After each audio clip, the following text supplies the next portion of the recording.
the time. The Yeah, time, we did. the time you were wobbly, Boys, I dimly tell you, wobbly, it was the fucking something. business. Time Lordy thingy. Yeah. Ah. Other 1 to Wibbly Charlie, wobbly. this is 1 to the Bravo. Oh wait. Then from 1 to Charlie. Yeah, before the Brits, man, everybody was Yeah, we are went gonna host went to a bed, bit of a all sorts medical training. It's Okay, I'm gonna gonna be listen to a refresher for CTM qualified and a basic for those who are not. So if you have people who want to be, who are in the function of CTM, then you can send them to Arceus, who is by me. Hiya, sorry. Okay, so I need to go there. Can you hear me okay? I think Yeah, we yeah, all yeah. have Okay, CTM qualifications I'm we need. medical And inclined, if we so get I'm any gonna more, find Arceus. either 113 will be mad at us, so we'll just continue. Roger. Oh, I can interview with the squad if you like. I don't really mind. Oh wait, Hello, I'm just gonna need to get radio sorted. hello, good sir, madam. Hello, Nordic. I'm just gonna pull a bit away here. You can wait until the people come over here. I'm gonna need my radio sorted. In the meantime. I can give you the channels if you like. No. It's gonna be some different channels. Oh, fair enough. Where do you want me to stand? Just line up over. God damn it, over there. Cheers. Nordic, is that all that there is from the bods or what? I don't know. That's well, we only have 4 votes today online at this point, so Which section is that? there won't be. Alright, 1-3. Fair game. Ready? Are we? I am like half ready to kick qualified. this- I kick did the this off, or should we wait CTM until second HR? phase. Same thing, CTM, just first. I did do the first one. Yeah, sounds good. Yeah, I'm putting I up will the be off comms for a minute. the new courses will be running here at February. And then we can run you through that. I think the refresher here will also be nice just to get the theory down. Mhm.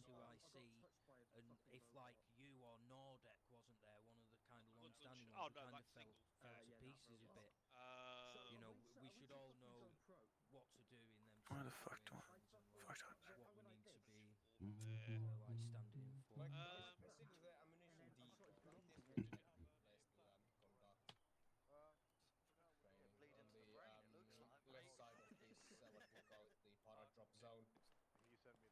Hello, William. You've got your NVGs still on. Carson, is that all? That's about Carlson. Don't No, I start with think it. he's AFK, seeing as he's crouched down in the fucking corner. He had to type out a large ass message. Right. I'm just gonna go around the boards just to make sure I got everyone. Mm-hmm.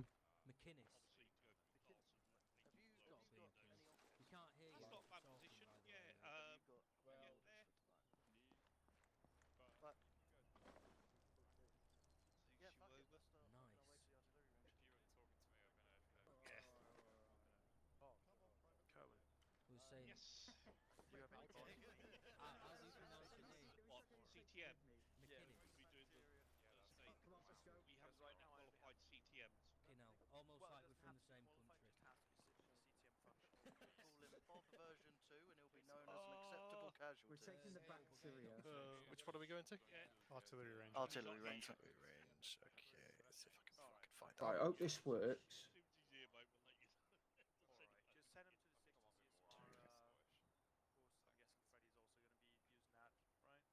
No, I will be at the reference, the map. I'm gonna be here. See, phase 1 center. That's the base.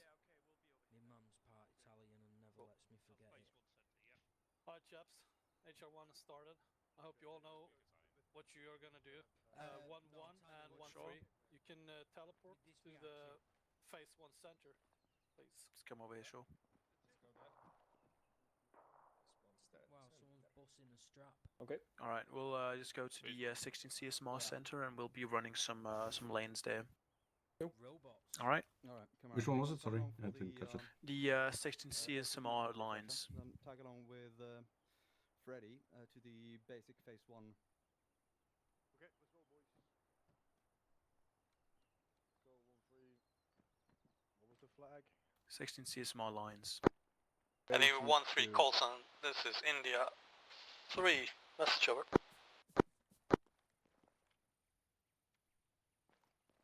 What's up, Nordic?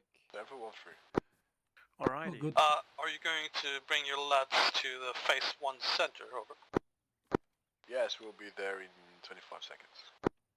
Roger, up. I will have this shit also go down volume. Awesome. Alright, so, Nordic, you got half a qualification. Sure, have you run any kind of qualification? Yeah. I've Alright. done it with blue. Awesome. Well then, India, we're gonna this is just do one for a each child. I'm just quickly gonna go run back and through check there's no struggles. March, I guess, and then what do you guys feel? Do you in single lanes or single casualty lanes or multiple casualties? I think I always can like the challenge. What? Oh? Go ahead, Shaw. I was gonna say I could do with some practice doing multiple casualties, I guess. Be a bit more Alright. exciting as well. Yep, more triage. Nordic? Same. Let's just say again. Same, which means Alright, also yeah. multiple. Multiple Also, casualties. I will say that I am half qualified, but also since then I did not do too much medicing, so I probably am not remembering things. Yeah, I mean, at the end of today, I should have the the training days up. So you can sign on to any of those if you want to refresh on phase 2 or the second session as well. So there isn't anything there. Okay. Cool. Yeah, right. So then we're just gonna quickly. Shaw, can you talk me through March? Okay, so first, massive hemorrhage, which is bleeding. So you want to apply tourniquets to bleeding limbs, bandages to chest and head injuries, followed by airway, managing the like intubating, using your IGL if needed, head turns, recovery position if that's suitable. R is respiratory, so looking at the patient's breathing, pneumothoraces, tension pneumo, trying to diagnose those, as well as thoracostomies, etc. C would be circulation, so this would be CPR, for example, as well as other stuff to do with like heart rhythms. Finally, H is head or hypothermia, neither of which is relevant for this unit. Right, yeah. So the only thing under head is pretty much just consciousness. It would be the only thing there, and it's kind of a maybe term. Yeah. So what you're talking about there is some little higher level than the CTM level, because you talk about thoracostomies and IGLs and stuff, and they don't have it as a CTM. Right. Also, as a CMT, you need to be able to use all the basic stuff in order to alleviate all the issues that there are. So in terms of, let's just go with airway. Instead of an IGL, what could you use? MPA. Well, sure. As well as just general head turning and just keeping on top of things. Head turning, big one in order to clear the obstructions. If it's a light obstruction, heavy obstruction, you need the suction. Yeah, okay. Chin lift as well, but that's like you have to stay there for that, so it's not really useful. Exactly. So big one there is get your shit done and toss them into recovery position. Do not ever leave a casualty, ever, that without putting them back into recovery position. Otherwise, they'll just suffocate to death, either because they end up puking or because they just can't breathe. So that's a big takeaway. In terms of breathing, what do we have on like the every serviceman level? Like, what does everyone carry in terms to alleviate breathing problems? Chest seal. Exactly. So chest seal will be good to alleviate any pneumothorax that pops up. If you got a tension pneumo, you shit out of luck. But those they build up over time. You'll have a pneumo before you have a tension. So therefore, the chest seal is really there, and you gotta be on top of your game. Get to the casualty fast and apply that chest seal fast. Lastly, under circulation, you're talking about you've got CPR, but there are also a bunch of other stuff that needs to be addressed during circulation. What are those, Nordic? Is it any remaining bleedings? That is one big thing, we don't want any bleeding to go on still. Other things that might be addressable during circulation, this goes for all levels of experience.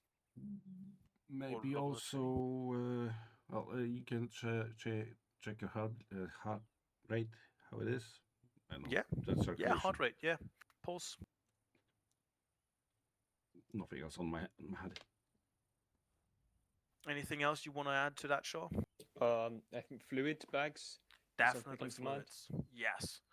So big takeaway here is that for the CTM level and below, you don't have fluids. However, Mhm. for the CMT level, if you do end up with someone with cardiac arrest, for example, you need to address that also with fluids. Because sure, you can sit there do CPR, but if you don't have any fluids to pump around, it might as well be for naught. Mm-hmm. So therefore, we also want to be on top of that. So that's one thing for the CTM to be aware of. That hey, when the CMT arrives, you still got to do fucking CPR. You still got to continue that. He's gonna start putting in fluids. He's gonna start setting up your patient for success, and then only when he tells you to, will he take over that entire ordeal. All right. Yep. Awesome. I think we pretty much covered March in terms of what we need to do and in what way we have to do it. Now we can also be talking, because that's going to be the main topic here then, is triage. So, I believe the second session is the triage session, correct? Yeah, I think so. All right. So you have done the multiple casualties drills. Yeah. What about you, Shaw? How much have you done with multiple casualties? In other units, lots. I don't think I did this stuff like officially in this unit yet. All right. So just from the top of your heads, whenever you hit an area, you're the first guy on the spot. You have 4 casualties. What do you start doing? Well, you look around the guys and see either who is already dead, if you can tell, who's massively bleeding, or who's just, for example, unconscious, and decide how you want to take care of those guys. Yeah, that's a decent approach. Shaw? Well, I would, if I have people with me, communicate. I think vital for this situation. But I think just running about, getting a general assessment of the situation, coming up with their triage, tier 1, tier 2, tier 3, and then I would treat, out of all the tier 1 casualties I find, I would probably start by treating the least severe, because I think if you started on the most severe, then the other ones are going to deteriorate. And now I remember Arceus last time. I had the same idea, and Arceus disagrees, and he would start with them massive bleeding and everything else, because he wants to bring everyone back and send out those get those max fucked up people first. So, something to think about in terms of that. Yes, sure, the people who are the least hit also have the best chance of survival. But what we want to do is do the most for the most. So, with the resources at hand, we want to do the most for the people. So, if they follow the T1 criterias, we want to just pop them through. They're a T1.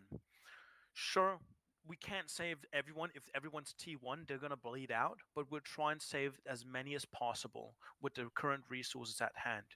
And the idea is that the ones that aren't super duper fucked up, they have time to wait, so we can kind of stabilize everyone within the time available, instead of just putting some eggs in the basket, like just saving some of them.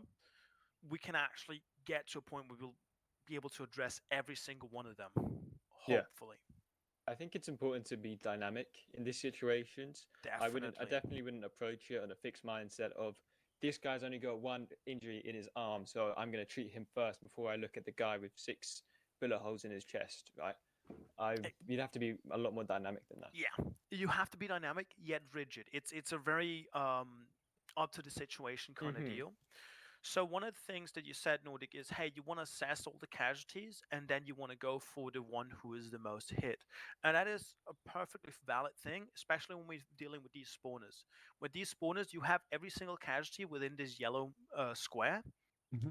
However, when we don't have the casualties within the yellow square, which we might not actually have, but you have 2 casualties on the south side of this building over here, and one of them is on the first story, the other one's on the second, like the ground story, and it's all over the place. Now you have to sprint everywhere.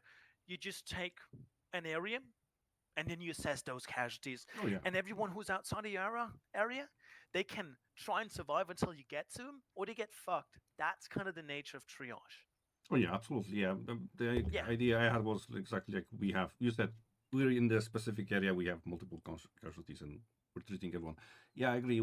I would not be running around the whole fucking battlefield before actually treating any of them. If I have like 2 people next to me, I'm gonna treat them first, no matter what the case is with the other guys. That are someone completely different. Exactly. So I mean, it's quite common sense. But usually, when you have people screaming, "Oh no, you have like 2 casualties there, Nordic, help us!" it kind of gets kind of stressful because you can't address everything at once, and you need a kind of rigid structure in order to do so, and you need to have that stuff drilled. And what it comes down to is that you address the current area, you stabilize those people. But to what degree do we stabilize them? Because we can start giving them fluids, we can start doing all sorts of stuff. So, what exactly are we doing to each casualty? Nordic. Well, first of all, as a Jesus Christ, CTM, I don't have fluids, so I'm not gonna do anything with that. But get the massive bleedings down, so probably just drop some tourniquets on them, check the breathing, get a nasal thingy if needed, and then when they're stable-ish enough, just drop them into recovery position and look at the other guy. Bang on. You can definitely do that, and just go through that. So really, what it highlights is that you want to do MAR, and then you're moving on to the next casualty. You're not going to bother with the C part. You're not going to bother with all of that. What might be is that, hey, you might check for a pulse. If they do not have a pulse, dirty four. Fuck them. They're a waste of resources. Because you can't sit there with 5, 6 casualties and have one dude sit there and do CPR. You're not going to be able to address every single one. If they end up with no pulse, that's just too bad. If you do have the resources, obviously, if like another fucking section takes over the entire area and you have the extra bonds, by all means, set them up, do CPR, but do not prioritize that. So that's why we just do MAR and continue on. On top of that, once we've addressed that, we also want to make sure that the area that we are doing our triage in becomes ordered. So we have a structured, orderly mindset and we know where our casualties are and we don't split them up throughout the entire building. So, talking to that other scenarios before, you have people on the top floor, people on the bottom floor of that building over there. You want to find a room, a side of the building, or whatever makes sense in the situation, and gather up your casualties there. And what really will help you out is that you have the T3s, the T2s, and the T1s separate. So you know where to put your focus, where to put your attention, and also where to put your other guys. So if you do have a room full of T2s, well, then you can take whatever spare bond that you might have and hey, go see to the T2s, bandage them up, make sure they're not puking themselves to death. At that point, you can pretty much it requires less knowledge to work that area. And also, at the same with your T2, C3s, you still need to remember that to have the area secure. And somebody needs to help you with the bodies, but also that at least one person needs to stand guard because I see too many times that was forgotten. Exactly. So I mean, like the T3 is easily, hey, you two do body aid on each other and go out and fucking pull some security. That point is now addressed and we're good to go. That's also something for us as CMTs to remember. That's also what we want. Now, we don't set up a triage area too much on our own terms. We do it with whichever section leader or platoon leader is out there. We do it in a place that makes sense for where the fighting is, if we have to set it up. Because it doesn't make sense that we set up an area and they are not able to secure that area, not able to cover us. So that's also something to keep in mind. But we definitely need to be aware of workspace and how to do so. Now that's a lot of talking. I'm gonna sit here and set up some single man drills for triage. I'd like you one to observe, the other one to go through, and we'll just talk about what happened and where we might be able to improve. Run a couple of lanes, and then reflect on, hey, how does this, what kind of systems work, what doesn't. We all good with that? Sounds good to me. I'm happy for you to go first, Nordic. Awesome. Okay. If is it a bad time to mention I'm afraid of blood? Yeah, no, that is a perfectly valid time to mention that. Just don't pass out, all right? I'll try. All right, so I'm gonna spawn a scenario. 3, 2, 1, go. Nordic, go. So technically, I will be going. So I see I've got 3 casualties now. Assessing.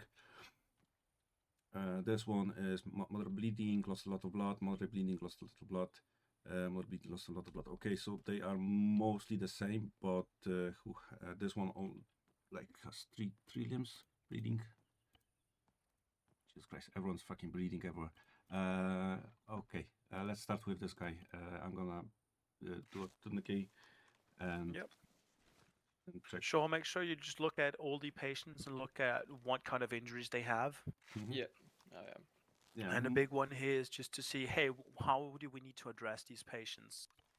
and from my understanding, they are all look pretty much the same, like multiple gun wounds or something like that. So nobody, for example, with only legs or arms that I could patch at the same time. Exactly. I and mean, give it- there's no give it- real easy option here. Everyone has some head wounds, some chest wounds, some arms and legs. Okay, so that Definitely. is pretty much checked. Checking airways.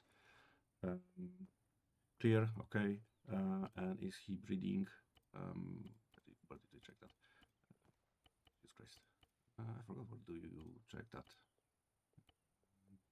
On the torso? So if he's breathing. Yeah. What was it on the head? And So yeah, on the again, head. you Check go breathing. ahead, check airways. Yeah. Okay, and check breathing. No breathing. So at this point, I can't do CPR.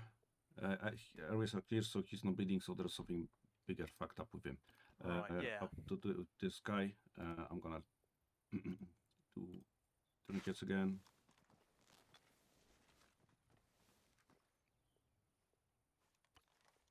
Oh.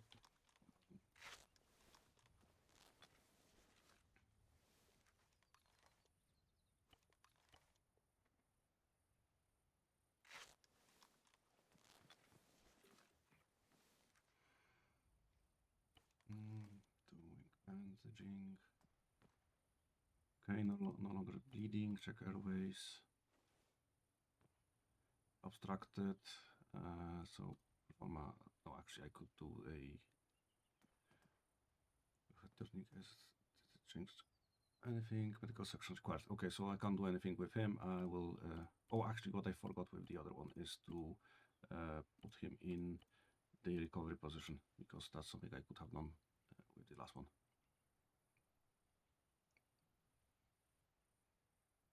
Well, technically, that guy was not bleeding.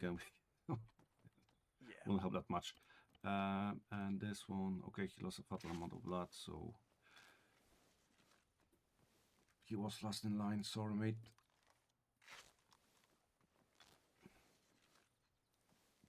You just needed not to. He just flopped. He just flopped. Okay, so. So something. Let's just hold it here. Something to remember is that if they do not have a pulse, the T4, they waste their resources, move on. I think what has happened here is that your first casualty there also had a breathing injury that allowed to be turned into a tension of some kind. I still can take care of attention of him. I think he.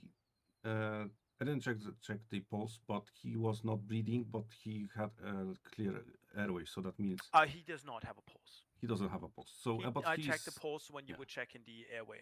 Yeah, but he's still alive. We can see by the model. So now this is the time where I can start CPR, because I treat it as much as I can with everyone else.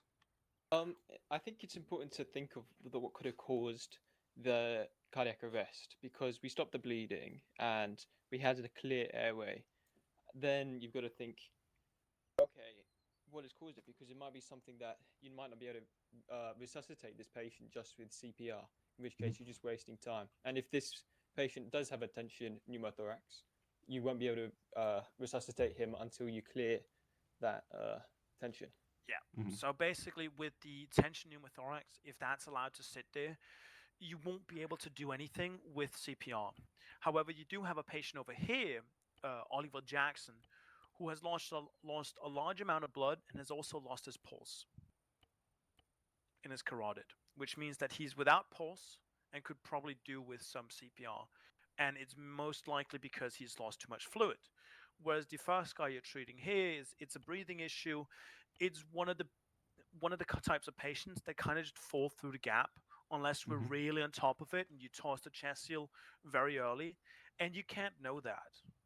So about like these two patients, I definitely do CPR on this last one and just sit there and be like, I have one guy who's T1 urgent, he needs fluids, and then that's what you've got.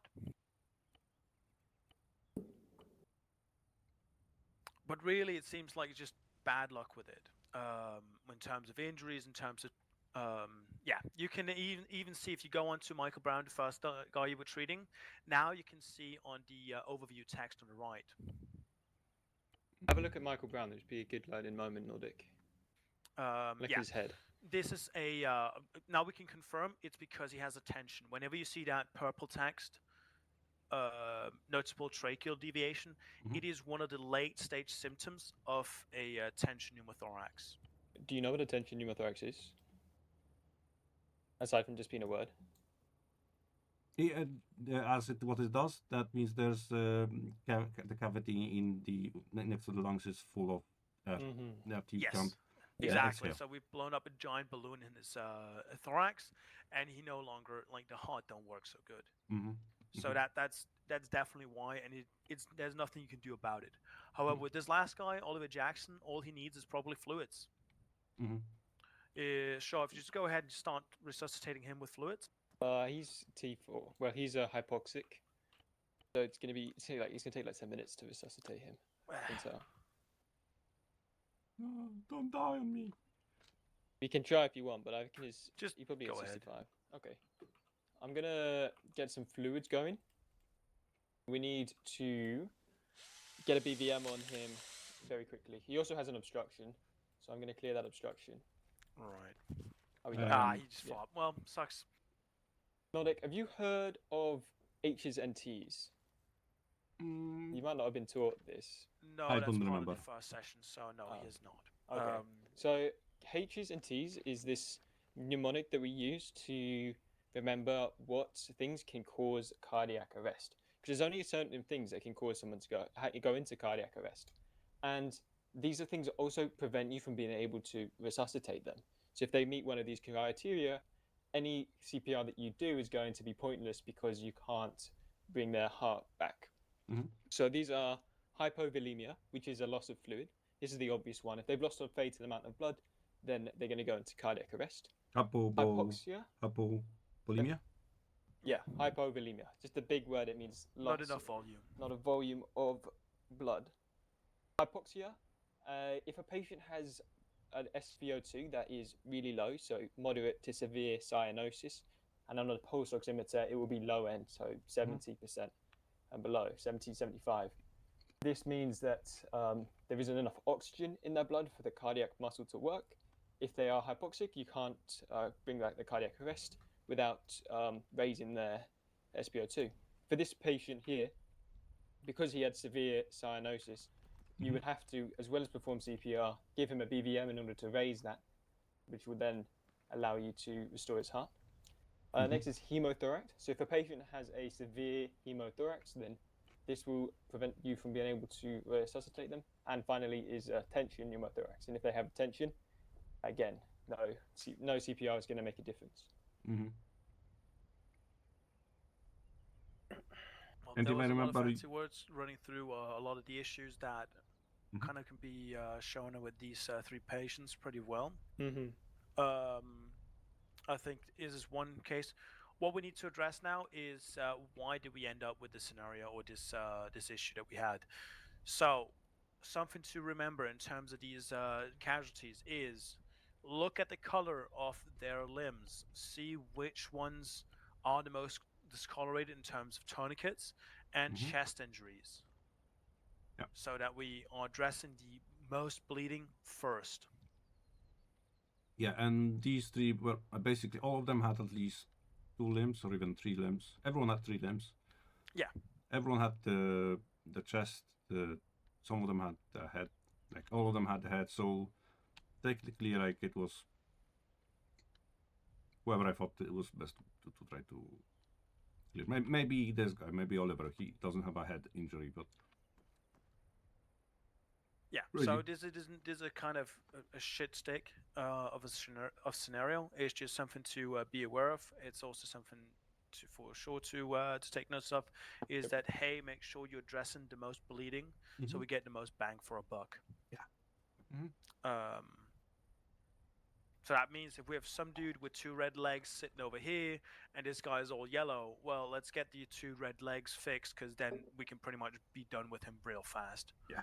Compared to the all yellow guy, he's gonna be really resource intensive, and they're both T1s. Yeah, So and I get my easy pick. Also, if you have the legs and you're pretty sure that you don't have it doesn't have a pneumothorax or something like that, right? That's another thing. Go ahead. Just Yes, like but actually, Advise we've moved to the OWO facility there Alpha currently isn't for any some OWO training. thing that should give him Just to let you know, let you guys know. pneumothoraxes without a chest injury. Bravo Facility Alpha, roger that. Sure. Want to run a scenario? Would you agree, Arceus, that if you had a patient with a chest injury, that you would just apply a chest seal just immediately? You can do the monkey thing in triage, also especially because you have chest seals in the IFAC, and just do that. There's nothing wrong with it. I don't mean just slamming it on. I mean when you get when one patient, you get to the R stage. Would you just apply one? Not usually, no. I would just wait until I actually have a reason to do so. Okay. If I only have one patient. Fair enough. In a triage scenario like this, sure, I can just toss it on and put him into recovery, not really caring about if he has a breathing issue or not, because the pneumothorax in the early stages are really difficult to detect without auscultating. Yeah. And that is outside the scope of a CTM. Okay. Right, your scenario spawned in 3, 2, 1, go. Okay, so I've assessed for danger, and I'm going to check each patient. We have severe bleeding, moderate bleeding, and severe bleeding. So I'm going to get tourniquets on these guys immediately.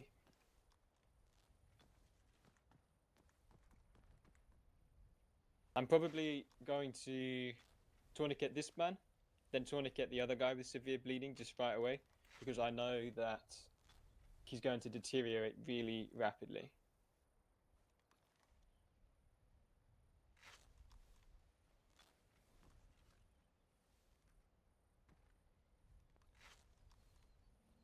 Yeah, well, I'm tempted to give up care on this patient because he is losing so much blood.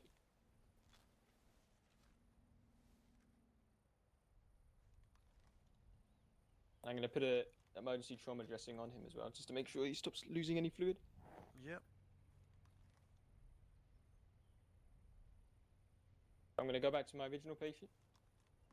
Trauma dressing on him. I think this is a mistake on my part. I probably should have already moved on to stabilizing the other one's bleeding because he was a slow. And tourniquets on him. He's got a head injury as well, which is going to bleed quickly.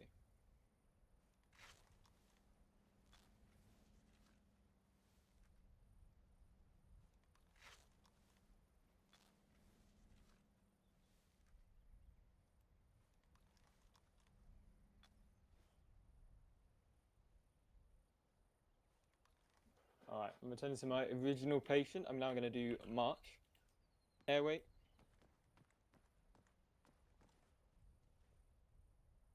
Is lightly obstructed, so can do that with head turning.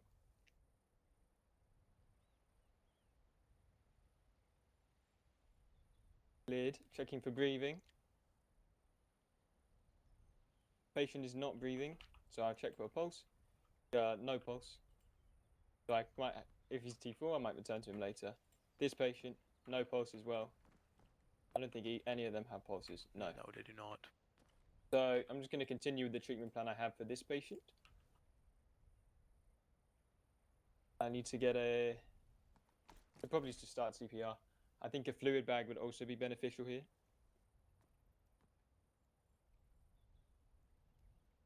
So right now you have a patient without a pulse, and as we talked about just before, as you talked, H's and T's, we have traumatic cardiac arrest. So we need to address H's and T's. What is his issue? Okay. Well, it's moderate cyanosis as well, so maybe a chest injury, like a pneumothorax. Right, then just start decompressing that. Yeah. Stick a chest seal on. Well, I don't think I. So Where's at the this option? point, when he goes into cardiac arrest, we're no longer talking about a pneumo. He has a tension or a hemo for sure. Just go straight to that. Address that. Do not start out with the chest seals. Yeah. Go straight for addressing it. If you have NDCs, go with that. Field decompression. I might not have perms, because I definitely don't see an option for chest seal, even chest seal, Chest or tubes. using any of the other equipment I have. So if you select torso, airway management. Yeah, I have established recovery and inspect chest with stethoscope. Ah, okay. But yeah. Yeah, but the YC roll also, so I don't have all the. No, that's all things. good. So not really much I can do, considering he probably does have attention. I imagine all three of them maybe have attention. Yeah. Well, I mean, I think he has attention. I don't think the other two. I think the other two are hypovolemic. Okay. Probably going to move to working on Danny in that case. Just resuscitate him and hope he doesn't have tension. Need a suck shank. Ways cleared. Move to start. Well, and to get an IO going, get some fluids in. Right. Do you have the AAT kit? Let's just figure out if it's a kit problem or if it's a perm issue, because it shouldn't be a perm issue. That's really weird. I definitely have chest seals, and I can't even apply those, so I don't know what's going on there. I'm starting CPR on this guy. Yeah, it does not look like you have the actual kit to do any decompression. No, you do have a chest tube kit. Weird. That's really strange.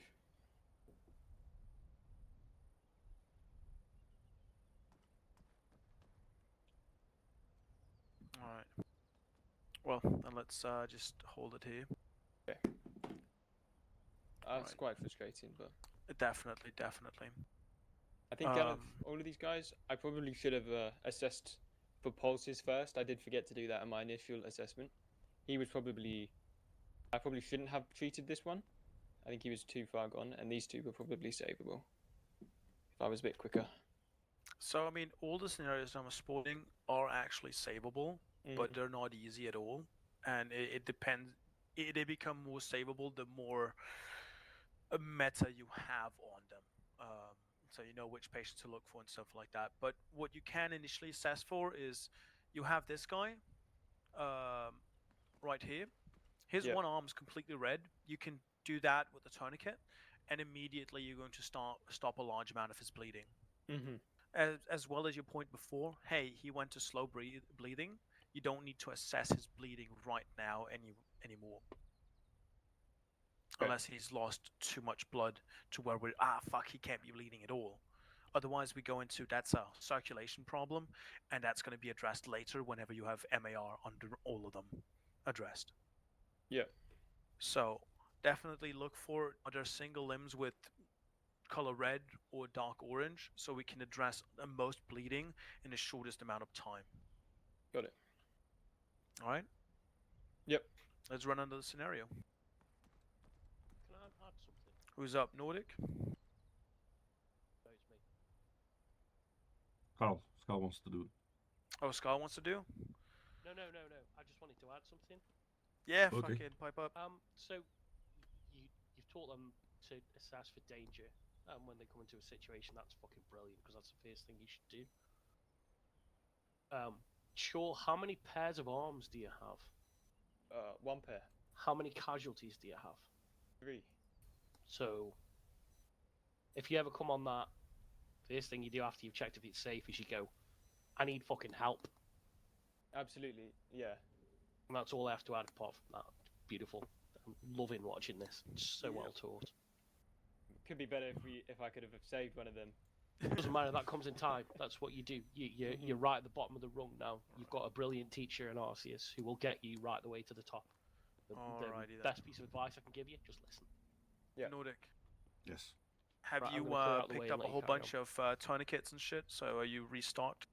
Let me take some tourniquets. So Just make sure you restock from before, because you used a lot of tourniquets and used some bandages. It would suck if you are running out of that. Great work, Arceus. Brilliant. Cheers. Really glad you're back. I mean, I'm happy to be back. Pressure bandages are the one that are standard now? Yeah. Yeah, I need to have just check out. loads of equipment, Okay. and I also can't place any monitoring. No, I couldn't use my needle kit. Okay. I have an NCD kit as well. I couldn't use. Took a bunch of tourniquets and bandages. Right. Really, really strange. Hold on, Shaw. Right. So you set up with Perms as a doctor. If you just go ahead and go to one of the other pads, spawn in a casualty, and see if you can like fuck around with that, apply some chest tubes and all like whatnot. All right. All right, Nordic. Yeah. You first ready? of all, yeah, just a second. I never noticed this image in the box. Oh, the banana. Yeah. Oh yeah, no, that's been there for a fucking long time, I think. I never just opened the lid. I mean, there you go. Do we have... Yeah, I'm ready. As ready I can be. All right. I'm gonna spawn in scenario. Starting in 3, 2, 1. I see. I've got 3 casualties. Oh yeah. This one is all arms. Okay, this one has just 2 arms that are very red. So one of those sounds mean. I'm gonna start with this one, just to get him up first, because he doesn't have the most wounds, but he has the reddest ones. He has the easiest treatable and the wounds. easiest to treat. Yeah. Yes. Exactly. That's the okay. big one. You want to set. Doing tourniquet. Assess everything that. Do quickly, save as much as you can. Exactly. Now, this is a time game. You want to buy yourself time. They're bleeding out, so you want to buy you as much time, as much time with it just sitting and bleeding as possible. So tourniquets is the way to go.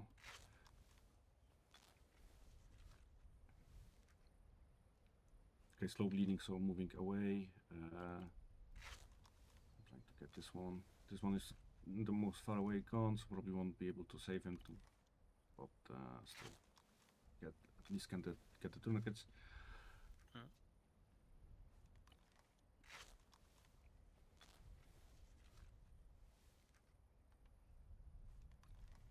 Slow bleeding, possibly.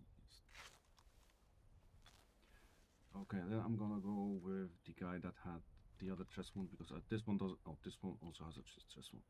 This one doesn't have, so I'm gonna start with this one that has a chest wound, because possibilities of pneumothorax. Let's check the airways now. Okay, so I should light obstruction. At this point, should I get the other two in recovery position, or just rush to get this one? Right, just go through your A and then be done with it. You know, So- you have a difficult time actually assessing if there's any kind of respiration problem, and you can barely address it. So recovery position with the dude, go on to the next one. Yeah, this has also a rapid and shallow, so I would be thinking to. I can't do a chest seal. Should I be able to do? Oh, because No. there are just small cuts on here, so no. Okay. So this one is done as much as I can. Right. Rapid and shallow, that just means that he is in pain and not that he has a pneumo. Yeah, so rapid and shallow means that he's breathing really fast, which can be due to a bunch of different issues. In this case, it's most likely because he's lost a lot of blood. So he's kind of like running a marathon. His body's like really fucking running fast. You know, kind of when you're at high altitudes on a mountain or something, you don't have enough oxygen, so you start breathing heavy. It becomes very exertive to be there. Same issue pops up when you don't have enough blood, because you don't get enough oxygen transported around your body. Yeah. So you start breathing as if you're running a marathon. Mhm. So that's why you just get rapid and shallow. The only thing that I want you to assess is pretty much just to check airway. Fuck the way he's breathing. Just check the airway. Make sure it's clear. And if it's not, address if it's clear or not. Okay, this guy looks like he's dead. So how do we make sure? Exactly. Yeah, dude's fucked. Doesn't Yeah. matter. Move on. You have two alive patients here that really need your help. All right. Okay, so that I couldn't do it with that one. Anything? Can I do anything with this one? He is bleeding. He was had obstructed breathing, but is he breathing at all? No, not breathing. So I think this is the guy I should go with CPR. This one, I couldn't do anything with him anymore. He was breathing, so yeah, this one is to take care. Definitely. I think that is a pretty good assessment because this isn't due to any kind of tension pneumothorax or something like that. It is mainly because of blood loss with this guy, and most likely also because of some airway. And there's not much you can do about him right now as it is. So I think that was a decently run lane. We could do it faster. There was a good point we can pull out of this. You can stop CPR and we'll stop the lane here. So when you were done with this guy, what I did was I'd look at this guy's pulse and this guy's pulse. If you just check out the dude here with the arm's pulse right now, it is, it's not as big, but it's not going really fast. Whereas on this guy, when he did have a pulse, it was going really, really fast. And the heart was very small. That's a really easy way to assess that he does not have a very high blood pressure and his pulse is pretty high. So he's probably the next in line. So that's one way. If you're unsure of who is the most fucked up or who is looking to just kind of die the next, if he has something that has not been addressed yet, that being airways or active bleeding, and his heart is going really fast, right, he's the next in line. The same for this guy. Okay, sure, he has airway and bleeding not addressed, sure, but his heart isn't going super fast, and you have a much bigger heart than this guy, well, he can wait. He's not as critical as this guy. Right? So that's another way you can use to assess the casualties once you've stopped the initial massive bleeding, because that was really well. We're not saving everyone, but it was a good effort on this in general. Yeah. Thanks. It probably should have been a good effort. I was just a CTM and I was CMT qualified. I was a CTM technically twice. Yeah, I mean, no, these scenarios aren't easy, and I'm unsure if they might have been tweaked with the medical settings being tweaked while I've been away. I know before I left they were doable, not easy, but doable. Now I don't know if they're completely doable, but we still are learning the exact same things that we need to learn. I think I don't really know what's going on with my medical, but I've just tried, over there. I couldn't even inspect chest. I can inspect chest with stethoscope, but that was it. Just really, really strange behavior. All right. Yeah, we'll see if we can address that at some point. Well, until then, we're kind of fucked in that sense. Yeah, it makes it. Yeah, it's a real shame. Sure, if you wouldn't mind, if you could get some screenshot and try and get a bit of data for Blue and see where the issue might lie, so he has a heads up. Okay. And I'm just going to, in the meantime, run you through another scenario. Then I'm going to rerunning show after this one. Are you ready for the next scenario? You have enough stuff on you? Now, the casualties should be spawning in with an IFAC, but I'm not entirely sure if they are. So it's just to make sure that you do have your... Yeah, I'm just thinking to a random number. All good. Okay, got it. Okay. I'm going to spawn in a scenario. Spawning in 3, 2, 1, go! I see, I've got three casualties here assessing. Yep. All red, and this one. Okay, this... I will start with this one because red arms. Yep.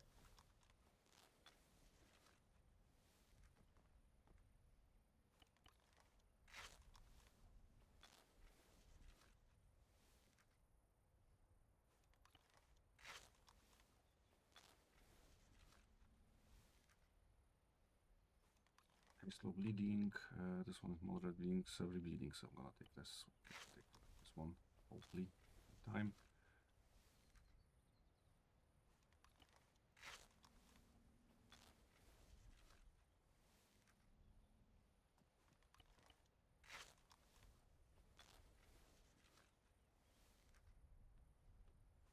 Yes, severe. I'm gonna do also a single bandage to maybe slow the bleeding completely. As he had, make it go. As he had the most blood lost. Okay, let's quickly kill this guy.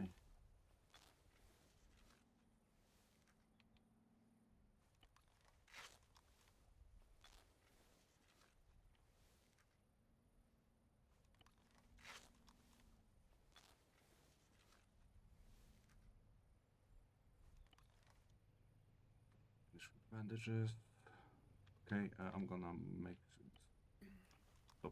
stop completely bleeding here, and then I will take care of the one that is most wounded at this point.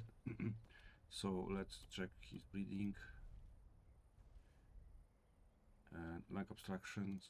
So go ahead, turn. Cleared. Check the pulse.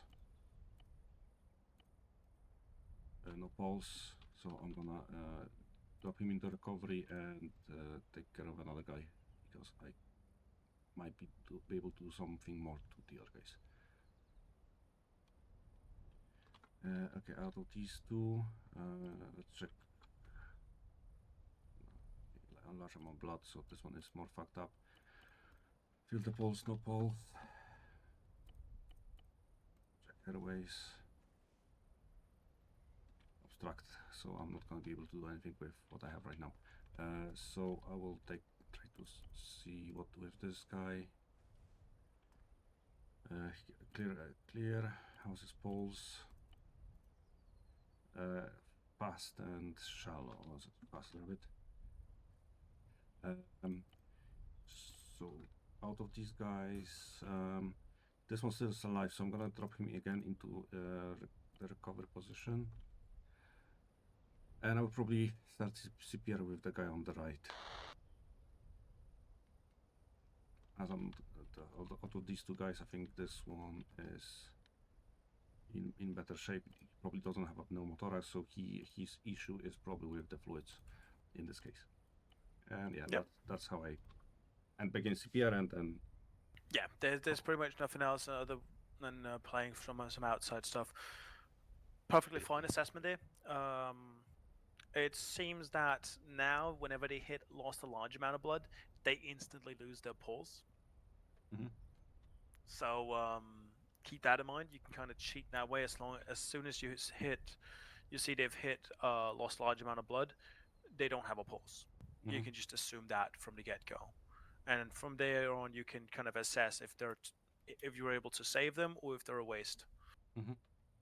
Arceus, I just looked through the medical settings on this server, and pneumothoraxes is turned off in the server config. But so what I think is happening is we can't use pneumothorax related treatment options like chest shields and decompressions because there is no option for that because it's switched off on the server side. But I think the script which spawns these patients isn't considering that, and so these patients are getting spawned with the pneumothoraces anyway. So if they have one, we can't do anything to treat it. That's nice. I'll figure that out with Blue then. Yeah. If that's the issue. I know that these casualties are scripted to spawn in with pneumos. Yeah, and I think that's the issue. So that's a workaround. But if that's just been disabled, then it is what it is. They're just spawning with them anyway. Because if, for example, you were to get shot right now, you wouldn't get a pneumothorax, so it doesn't matter that I can't do any of my treatment options about pneumothoraxes. Yeah, no, I see that. Yeah. That just seems weird because it shouldn't work like that. But I guess it might. I think HCM has a lot of duct tape, and I'm pretty sure it works like this. It's not. I don't think it's like I think it's such. This is quite an edge case, isn't it? It's not really. You wouldn't have this typically if the option was disabled, and I reckon Blue has forgotten to include a check for in this script that spawns the casualties. Well, no, like the casualties are just set as script. That's just how it is. Yeah. So that I don't know what's up with why it's disabled. I know. It I'll doesn't talk really to him matter. about it. It wasn't disabled before on the training server. No, It's only been recently weird. changed. Nor you can stop CPR. Can save him. It's almost there. Right. But yeah, again, pretty decent assessment. You've got 1.5 patients saved out of 3. So I mean that's like the middle, right? Mm-hmm. Really, what ended up happening is you having a lot of time, spending a lot of time with this guy, and I don't know what the blood loss was at that point, but do keep that in mind to see if he's lost a large amount of blood. Go to someone who hasn't. Because at that point we would just put them T4. I got another thing. You might find useful, you might not. But if you open the medic menu on this guy, press H, you can use W, A, S, and D, Z, and X to switch between limbs. You can switch really quickly, and you can also use your number pad, your numbers above your keyboard, 1, 2, 3, 4, 5, 6, 7, to also switch between categories, and you can switch really quickly like that. You would assume that, but I'm not smart, so I need to like hover over. What's this option? No. I mean, like, hey, you know, I don't do that shit. I don't do that high tech fucking. I do the clicky clicks. I don't no buttons, all mouse. I'm almost retired. Okay, just 20 more years. I'm almost retired. Yeah, no, just 20 more years, and in 10 years it's gonna be just 20 more years. Mm-hmm. Yeah. And in 20 years it's gonna be, oh, sorry, you're not gonna try it anymore. We don't do that anymore. Sorry, you don't meet the minimum requirement for a pension. Yeah. You're not allowed to retire. Anyhow, sure, let's run you through one. Okay, we'll give it a go. Hopefully I don't start stabilizing the guy with the pneumo. Hey, right, scenario coming in, spawn in 3, 2, 1, go. Severe bleeding, severe bleed, severe bleed. This guy's a chest injury. You're on this now. This guy does not. So I'm gonna go for this guy first. Get bandages on, tourniquets on.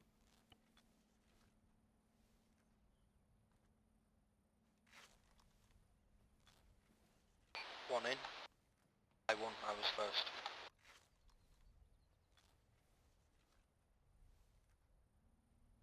Two in. 3. Right, so moving on to airway. Checking airway. Sorry, stand by. It's 3 down. Obstructed, so suction back. 3. Then checking breathing. Oh, I haven't actually bandaged his head. 1 for you all in. Rapid and shallow breathing. So he's probably stable. This is one on Charlie. All in. And since he has no chest injury, I can rule out a pneumothorax causing the shallow breath. So I can just roll this guy into the recovery position. He's good to go.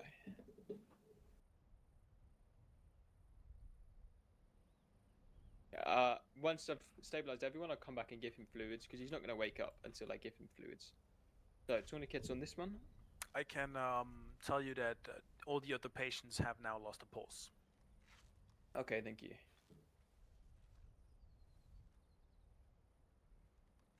Right, well, he's just gone into fatal blood loss, so I'm and gonna give also up on fatal him. over here. Okay.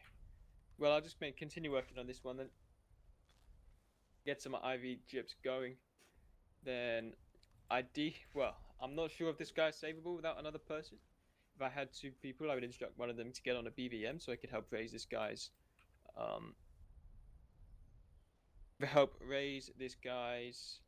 light obstructions.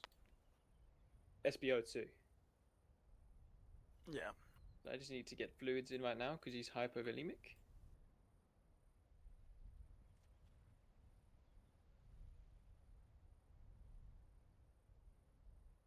Saline bag.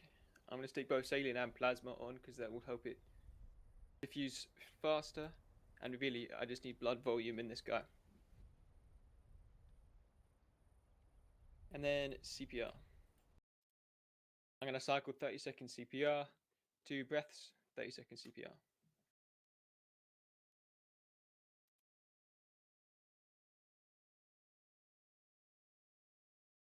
All right, we're just going to stop here. Yeah. So something for this scenario is you really want to address all the bleeding, all the severe bleeding first. Okay. Because this dude, he's not going to be suffocating to death before this guy loses a fatal amount of blood. Again, this is a bit scenario dependent that they are right on top of each other. But that really would be the way to go. As well as where you start. If you remember, most bang for your buck. This guy has 2 arms that are orangey. So you get really good hemorrhage stop compared to the other dudes. That needs a lot more tourniquets, a lot more stuff done before you have stopped their more significant hemorrhage. Okay. Because they're bleeding at the same rate technically with severe bleed. Yeah. It's just this dude, it's a lot easier to address. Because he just has 2 arms in the chest. So that's also be aware of, hey, we've got this amount of coloring on these limbs. Because it will be an easier grab as long as the bleeding is the same. If that makes sense? Yep, makes sense. Yeah. But good efforts, good thoughts on it. Yep. Just try and let's see if we can address all the bleeding and then move on to the airway. Yeah, okay. It was as this guy had gone into fatal, and you had informed me that he was pulseless, I might as well disregard him, continue working on this patient instead. So my issue is with the initial start. So you're jumping on this guy there. No. When you go in here, you assess them. Every single time, I definitely want to stop this guy's bleeding, because as soon as I've stopped his arms, he's probably going to go into slow bleed. Yeah. Or he's just a bandage or 2 off of slow bleed. So he's super easy to address. And hopefully he doesn't have any other chest injuries like a pneumo developing. But that's just kind of Charlie, Ollie. So it's an easy patient to address and be done with compared to the other ones. So, but he bleeds and dies just as fast. 1 in. Yeah, I see what you're saying. 2 in. Sounds good. So definitely, this is all a time game. You want to buy as much time for each patient as possible. Yeah.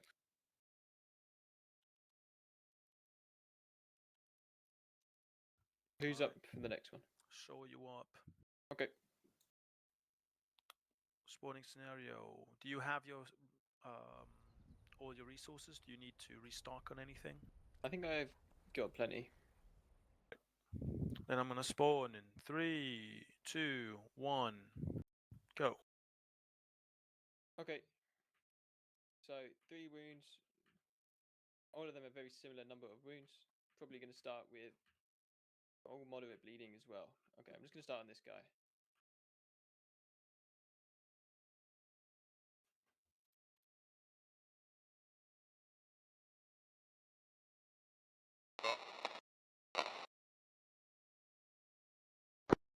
Reset.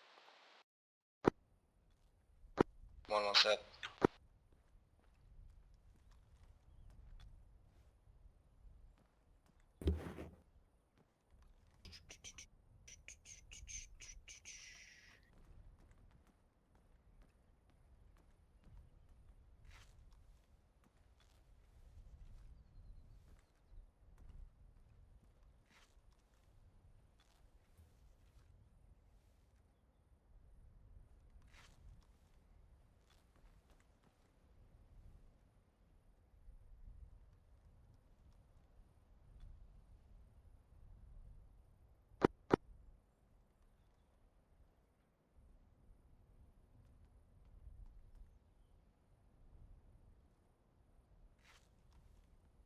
Any tourniquets on this? I have the other guy. He's at slow bleeding right now. So I'm just going to move on to this guy for the minute. Yep. Then I'll have to return to him.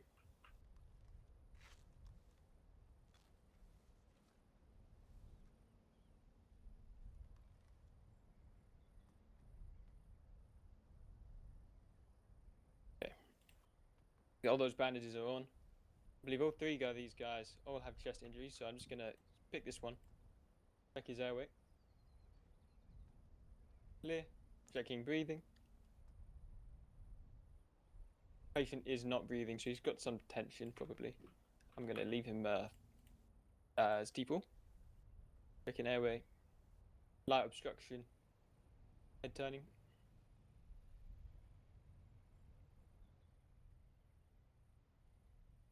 Checking his breathing. Rapid and shallow. Well, he might have a pneumothorax, but if he did, I would then take actions to do with that. In fact, I could probably check with a stethoscope, but it's too late now. He's in recovery. I consider him stable. Finally, this guy, we have moderate cyanosis. Airway is obstructed, so going for a suction bag. Checking breathing. Rapid and shallow. So I'm going to BVM him just to raise that hypoxia, and because I have little else I can do for the other patients. I could also just roll him into recovery and it would naturally pick up over time. I suppose I'd also be concerned if he had a pneumothorax as well. I'm going to escort just in case.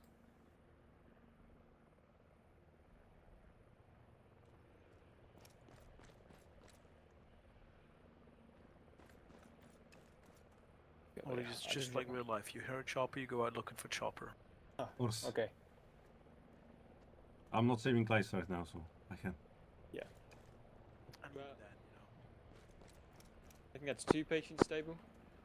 2 Yes, patients sir. stable. Spare. Technically, I counted third one is also stable because he had a pulse. Yeah, he still He has still a has a pulse. pulse, yeah. So yeah, all 3 have pulses. They're stable.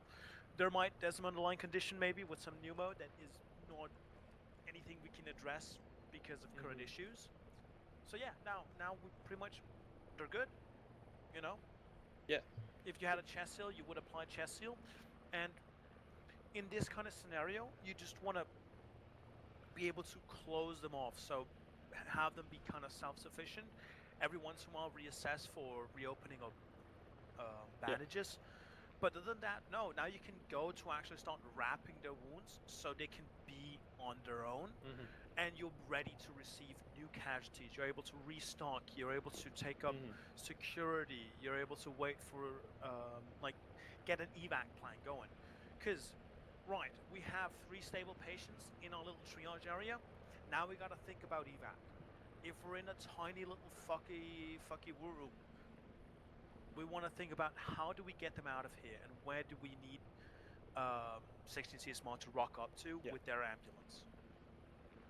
I have a surgical kit as well, so I can just stitch them all. Yeah. We're gonna keep the stitching away for this scenario. Might as well. There's not really any point, is there? Just for this, no. You wouldn't start stitching in triage unless you've addressed absolutely everything, and that's only gonna be in the ambulance when we start evacuating people and stuff. So that's not anything within the scope of this this little run. But yeah, hey, good fucking job. This was the first scenario that was run. Yeah. It shows me that one is still doable. I don't know about the other ones. They might also still be doable. True. But they do seem a little more difficult than the first one. We can give it a go if you like. See what happens. Well, I'm gonna look over your shoulder at the different scenarios.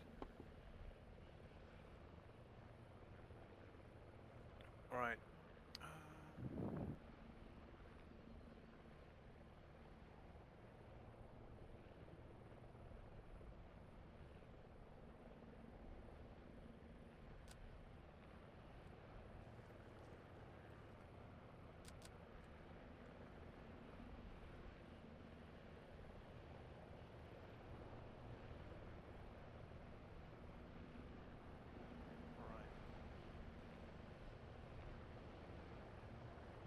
So, who's up for the next one? You want to go Nordic? Yeah, might as well. Okay. Oh, no, wait, just a second. Question bandages. No more tourniquets. Okay, 3. Let's find some here. No. Let's do it. But Yeah, I'm ready. something to keep in mind is just look for the color and address the color first, because bleeding is just displayed by what color it has. So that also means if you have a chest bleed or a head bleed, kind of depending on the color, you might want to address that before you start putting on tourniquets. Yeah. That's not guaranteed, but it might also be something to take into consideration. Anyway, I'm going to spawn in the scenario in 3, 2, 1, Bob. I see 3 times casualties assessing. A bit of red, more red. Okay, this one is the red as my opinion. The top one. Yeah.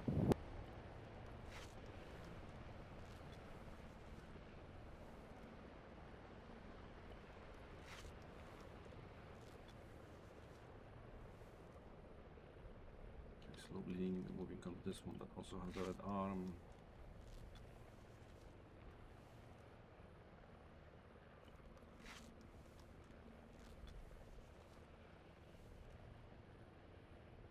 Right, sure. What's up? If you come over here, just look at everyone's pulse. And then think about everyone's pulse in terms of, hey, where are they triage-wise? Who needs help first? And what you can kind of get out of that. Okay. It's a really good tool for assessing, hey, which of my patients is the most fucked up one? And how much time do you actually have to go off of in terms of treating the other guys around them?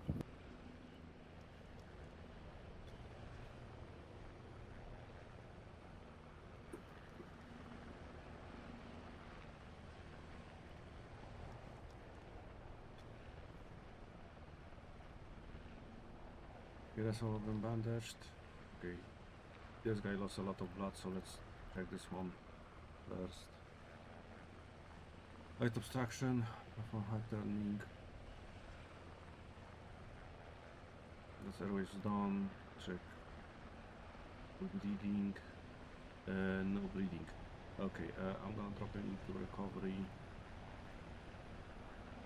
Right, Nordic. So Yep. don't waste time dropping a guy in cardiac arrest into Recovery? position, just because you still have 2 patients that have not been addressed airway-wise, and you need to spend the time with them. So start fucking addressing the other 2 patients instead of putting the dead guy into recovery position. It's definitely a waste of time. It's a good effort, but it's not appropriate for the situation. This one is the top one is airways are clear. He's breathing and he has a pulse. This one, obstruction, high obstruction, breathing, pulse. So there's going to be no breathing because of the obstruction. So you definitely need to do that. Otherwise. Okay, so with this one I can put him into recovery as he has a better pulse and he can breathe on his own. The other one can't. So best I can do is do CPR on this one. No. So No? he has a large obstruction. You should have suction bags as a. Yeah. Okay. I Yeah, would be able. you have suction bags, right? Not at 2IC. Ah, for fuck's sake!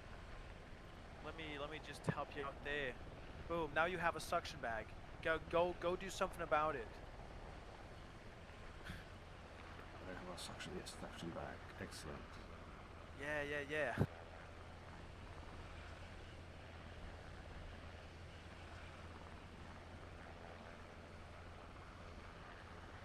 Okay, clear. He's still breathing. I mean, he's breathing now. Rapid and shallow, but he has still a pulse. So all of them are okay. I'm gonna put this one into recovery. No, not CPR. Wrong button. Definitely recovery. Come on. Yeah, so these two guys are stable. Now what I need to do is till we can evacuate, I need to look at each of them, check airways and pulse and everything, make sure that nobody goes into cardiac arrest, etc. Blah, blah, blah. Right. So now in the CTM kit, you should have a bunch of elastic bandages. So you can now start also wrapping whatever has been bandaged. You can also start bandaging stuff, and maybe take off tourniquets if you feel like that is appropriate. So you now can save your tourniquets again. That is where we're at in terms of this stuff. What I'd very much like to address here is that breathing, a patient can be breathing, then they guaranteed have a pulse. But a patient can also have a pulse without breathing. So one can exist without the other, but the other one cannot. So as soon as you see, okay, he's breathing, you really don't need to assess for if he has a pulse. Well, if I'm comparing these two, like, if he would be a single casualty, I agree. But in this case, I actually did check again because this one had a better pulse than this one had a slower pulse. Right. Like, now we're talking about something completely different. Now we're assessing how fucked up they are. Now we're assessing C value, circulations value, because you have a higher pulse with this guy and you have a lower blood pressure. That's being shown with the heart's beating faster and it's smaller. So that in that sense, perfectly correct. But if it's just to see if he has a pulse or not, you don't need to. Okay. Nope. Also, the only reason, at least in my opinion, that you'd be check if they're breathing or not is to assess if they have any kind of respiration issues. The only thing I do under airway is just check airway and see if it's obstructed or not. And then I address whatever is the issue with the airway. As soon as that's been addressed, I'm done with my airway interventions. I can now move on to respiration. And that, for myself, would be to auscultate to listen to the lungs and see if there are lung sounds. For your case, it could be do breathing. It could also just be putting them into recovery position and continuing on. In this scenario, you do not have anything to do, you don't have anything to help him out when it comes to pneumothorax or hemothorax, anything like that. Those issues that you cannot address, so you might as well not really check for it until you have time, because time is a big issue right now. So it just check airway, address the airway issues, recovery position, move on.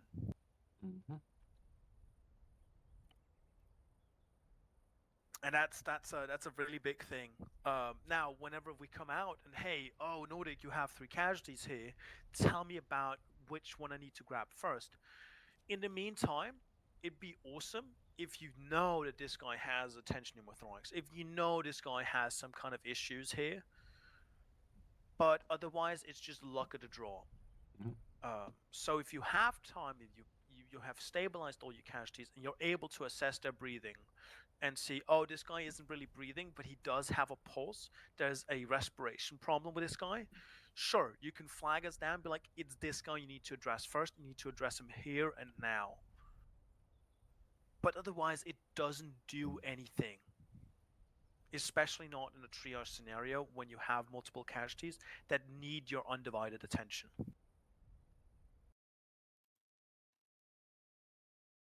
All right. Any questions when it comes to just triage scenarios in general that we've run through today? Nay. Awesome. Sure? Nope. All good for me. Nice to have a bit of a refresher as well. Right, so all of this makes sense to you all. That's nice to hear. I don't have anything further in terms of just go running triage. We can run more lanes if you want to.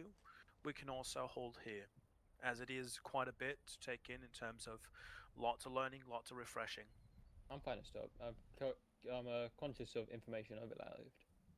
Going through a lot. Nordic? Well, I'm whatever. I mean, it's really up to you. I can sit here running lanes with you, or you can go back to your section and do their stuff. Okay, one more line then. One more. All right, one more lane then. One more lane. One more time into the bridge.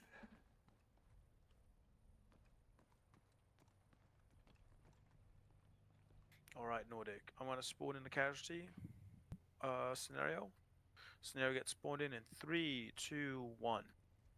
Do I see I've got 3 times casualties assessing? All red. Okay, I think this one is the worst.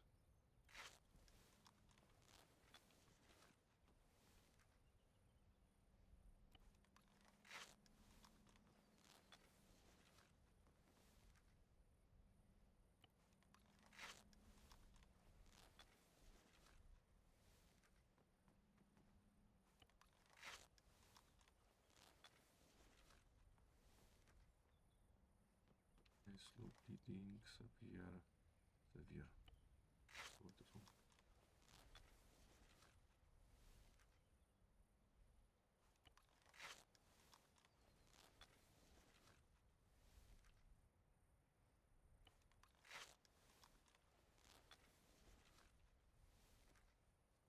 I don't think in real life you can apply the tourniquet in 5 seconds. Oh no, you cannot. I was fully functional and it took me like 20 seconds when I was just even more 20 probably. seconds is good. I would say no. 20 seconds would be even undersaying. I've probably like a minute or like 40 seconds at least when I'm fully able to do everything. So 5 seconds. I mean, like the standard, as far as I remember, is like 45 to 30 seconds. It's pretty much up there. And I'm talking about the arm, not for example the leg, which is so fucking hard to do. I feel like the leg's easier than the arm because you can use both your arms. Maybe I've got big arms. Where I? Okay, let's check breathing now. Check airways on this guy as well. Obstruction. Okay, I can do a suction. Suck it, bitch. Check reading. Rapid and shallow. Okay, so that's a pulse. Check this one. Check airways. Slightly blasted, so just head turning. Hello, 10 Bravo, this is 1 Charlie, message over. Check reading. Some message. As of right now, one of my bots have No breathing. found in... Check pulse, no pulse, okay. Bye. Check airways. Oh fuck, I forgot to do the recovery in that guy. Say again, you cut out, over.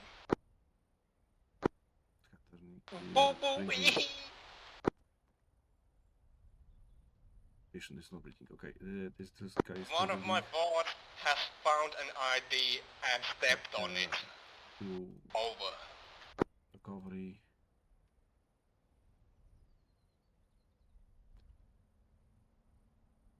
Understood. Out. Okay, so this one guy is not breathing and his pulse was absolutely none. So this is the guy I'm doing CPR from now, as I can't do anything with this guy, and well, I can't do anything with either one, so might as well just CPR just this one. Exactly. Right. So I mean, again, what's screwing you here is the triage initially of who to address in terms of bleeding first. We again have your guy with the 2 orange arms and the yellow chest, which is an easy fix. But we look at the other dudes that are also kind of fucked up, and we jump to them first. Something to keep in mind: if you look at the top part of the screen, and I know you're seeing it, how much they're bleeding. If they're all just severe bleed, you know. But he has less injuries, it's easier to address this guy's bleeding than the other guys. So you're going to get most bang for your buck. It's going to take the shortest amount of time. So you get this guy stable, which means then you can move on to the next dude, and the next dude, and the next dude. 10 Bravo, So we definitely want to take the one who's most severe fucked up. But when they're all the same amount of fucked up, we have found an ID on the ground floor southern entrance of this 2-story building immediately to your north. Because I'm pretty sure that immediately to your south, so good condition, you could easily have gotten this guy And Understood. maybe if you're real Mark, fast, mark on maybe map, also the other and avoid. maybe. But you could have gone 2 out of 3 definitely. Okay.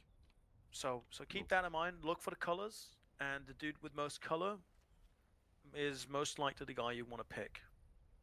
No, this one is already dead. And there's Well, still, now still, he is dead because I removed his tourniquets. Righto. Okay, thanks, Archis. Alright. Waiting for those timelines for the training. Yeah, no, I'm back now, and I'm gonna be pushing out CTM training here in the coming month. Great. Lovely. Oh, Yeah. If you don't mind me asking, so something happened? You were something with you? Or I was just away for work for a couple of months, so I had to not be in the game, so I couldn't host. Okay, no, that's good. So nothing happened. Just No, it's good, just good. is how it is. Do you need me to plump you down somewhere with your section? If you have the powers, I have the powers that might be. So, who's in your section? Kamara. Hello, 10 Bravo. McInnes, This is 1-1 Evans, Charlie, Burkett. message over. Alright, I'm gonna figure out where the fuck they're at. 10 Bravo, send it. Well, I think you can use the list on the left and just click on them. We have encountered Haven't you? 2 times Right. One is next to a Yeah, that's white where I am. building. They're down south at the live range. Door, and I'm another just one gonna is on a teleport you to the pathway, outside. I'm gonna tripwire. put you next to I've marked them on the map. Oh, the out. good Carlson. Lovely, thank you. Oh God. I'm also taking too much time looking at casualties. I've got supporting a foundation from Poland that's in Ukraine, and they're posting sometimes the guys that they're trying to save. Some of them. Oh, dude, that sounds fucking awesome. Send it my way. Like fucking hell, it's always fun to, in a professional sense, it's always fun to see that stuff, in my opinion. Yeah, and just looking at the ways that the places they have, most of them are like underground places. Some of them are just like a dugout, and the other one is, for example, a dugout, but like fully stuffed, like looking like a operation room, basically. Yeah. Anyway, I'm gonna teleport you to Carlson, and you're gonna be sitting there with Marius and Carlson to figure out when you can join the others. Thank you for joining. I'm gonna send you off. Bye bye. Thank you. Bye. Nice meeting you, Nordic. See you later. Alright, McKinsey, if you got a mine there, just mark it on the wall there, put it right next to you, and then go around it. Oh, okay. Oh, Jesus.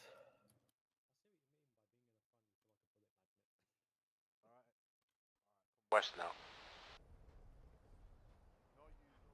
Hi, Carson. Hello. Should I join my section?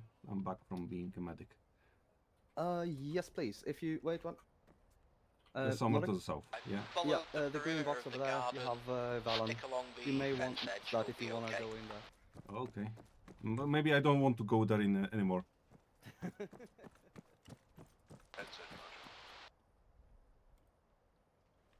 Back in my days, we didn't have Valens.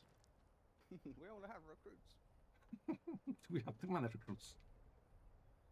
Equipment method detector activate. Guys, I'm back.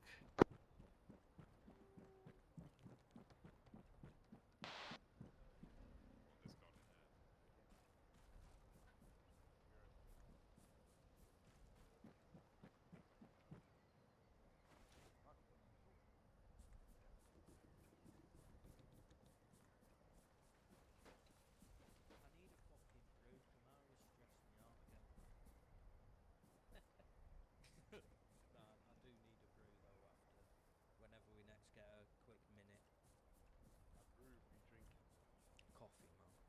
Coffee this time of night. I have decaf, bro. Bro, you both of you, you're ruining your fucking night's sleep. Then you have fucking work to get to. Decaf, bro. Why and drink? I lost my job. I'm unemployed. Why drink decaf coffee at all? Are you like, I don't know, special? Yeah. Do you really like why, coffee why that do much? I have? Why I have decaf? Yeah. Well, I used to like drink loads and loads of caffeine, and then I stopped having any caffeine for like a couple of months, and ever since then, like I have 1-2 coffees max that you know, caffeinated after that, I'll just get Oh, hi, anxiety, Sarah. man.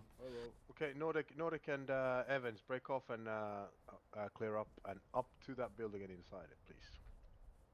Okay, so... Yeah, McKinsey, you continue. Charlie 1, this is 1-0 Bravo. For reference, the white get to area the is wall. not where you have found the IDs. However, Evans, the white it's area best to get is to the a wall safe as area first, because in the then it's northeastern part easy of town.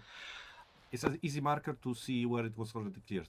And then you can say to somebody, okay, by the wall is clear, so just complete movement. Okay. Wait, is it still not open? Okay. It's okay. Now you can, but Oh, not no, with the balloon. Wait, gotcha. wait. Are you looking for all the sides? Am I sometimes we're really bad? I mean, really creative at making traps. Gotcha. Do we check this first room first? Okay, go ahead. I'm gonna be opening doors for you.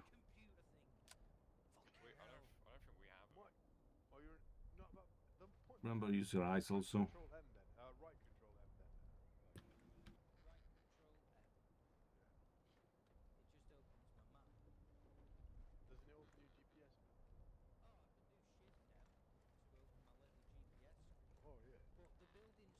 Okay.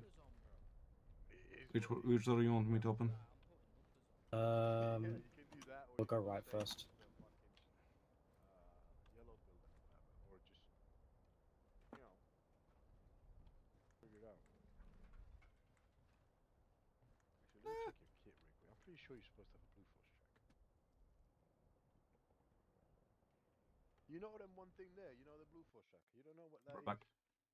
Is it called C-tab? Yeah. Right, this room's clear. It's a little tablet, but...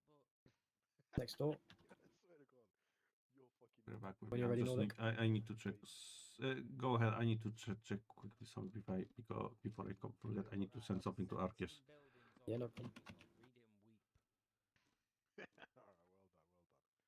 well done. Alright, how the fuck did... Alright, is the building clear, Mr. Nordic? Not yet, not yet. He's a bit in the middle of something at the moment.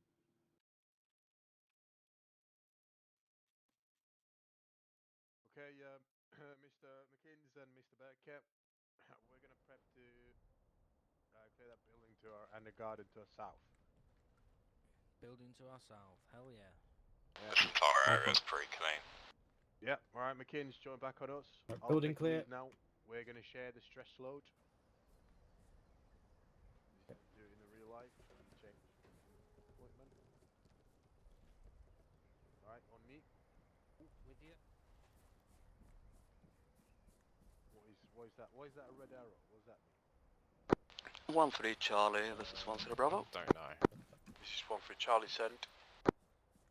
Something for Charlie and Delta call signs to exercise is basically to attach themselves to the pointman's right shoulder and provide the near protection that they need. I found that is quite a challenging thing because obviously pointmen have a tendency to start running, and that's hard to keep up with. Something to keep in mind. You may want to practice that. They shouldn't be using red arrows. Red arrows usually mean bad things. I'm not detecting anything near it. So that's marked. Yeah, that's a mark. Maybe he just looked at it and saw something. Hello, 1-3. This is 1-1 Charlie. Message over. 7 for 1-3, please. What compounds have you cleared? Over. Yeah, definitely activated. This is 1-3 Charlie. We've cleared compounds 6 and 7. Can you say that again? What? Oh, don't. No. Oh, come on. So stupid. Oh no, And it looks like someone else cleared 8, so we're moving ahead and clearing building 12. Okay, I reckon that you have cleared the Black 9, yeah? I don't see anything there. So. Yeah, nine's the one Evans just called clear. Roger, 9's clear. Why has it been marked as red then? Roger that. 1-1 will continue to 15 and 14. Why did you mark it red? I didn't have time to change the color. I'll do it. Hang on. Okay. Yeah, on me. We're gonna clear this Fucking motherfucker. questioning Kamara's methods, alright? He knows what he's doing, this guy. No, I don't. Honestly, I don't. Intersection for 15 minutes and he's already talking smack for Kamara. Oh, mate. Alright. I'll be his little attack dog, no problem. You guys all have those Valons activated, right? Yeah. Okay, Delta, you take the lead now. You know it works because it beeps when you hold it to the floor, yeah? Yeah, mine's working. Oh wait, hold on. I might have. Wait, got what do you mean? Yeah, I'm opening. I'm joking. You motherfucker, you made me do it as well. Good luck, lads. Thank you. Don't get so blown this- up. Was 11 cleared or no? There's. Looks like We didn't clear 11. We walked straight past it. Go on, let me take point and get some. Alright, room's Alright, clear. yeah, boys, go ahead. Which one do you want to take? You this one. choose. There we go. Going over. No tripwires. Well, there's nothing more to check because upstairs is blocked. Oh, is it? Oh, okay. And there's one more room to the right of the entrance. All clear. Okay, opening. Pew pew pew. Is it clear? Building 11 non-enterable. Okay, let's go back. Roger. Make your way back.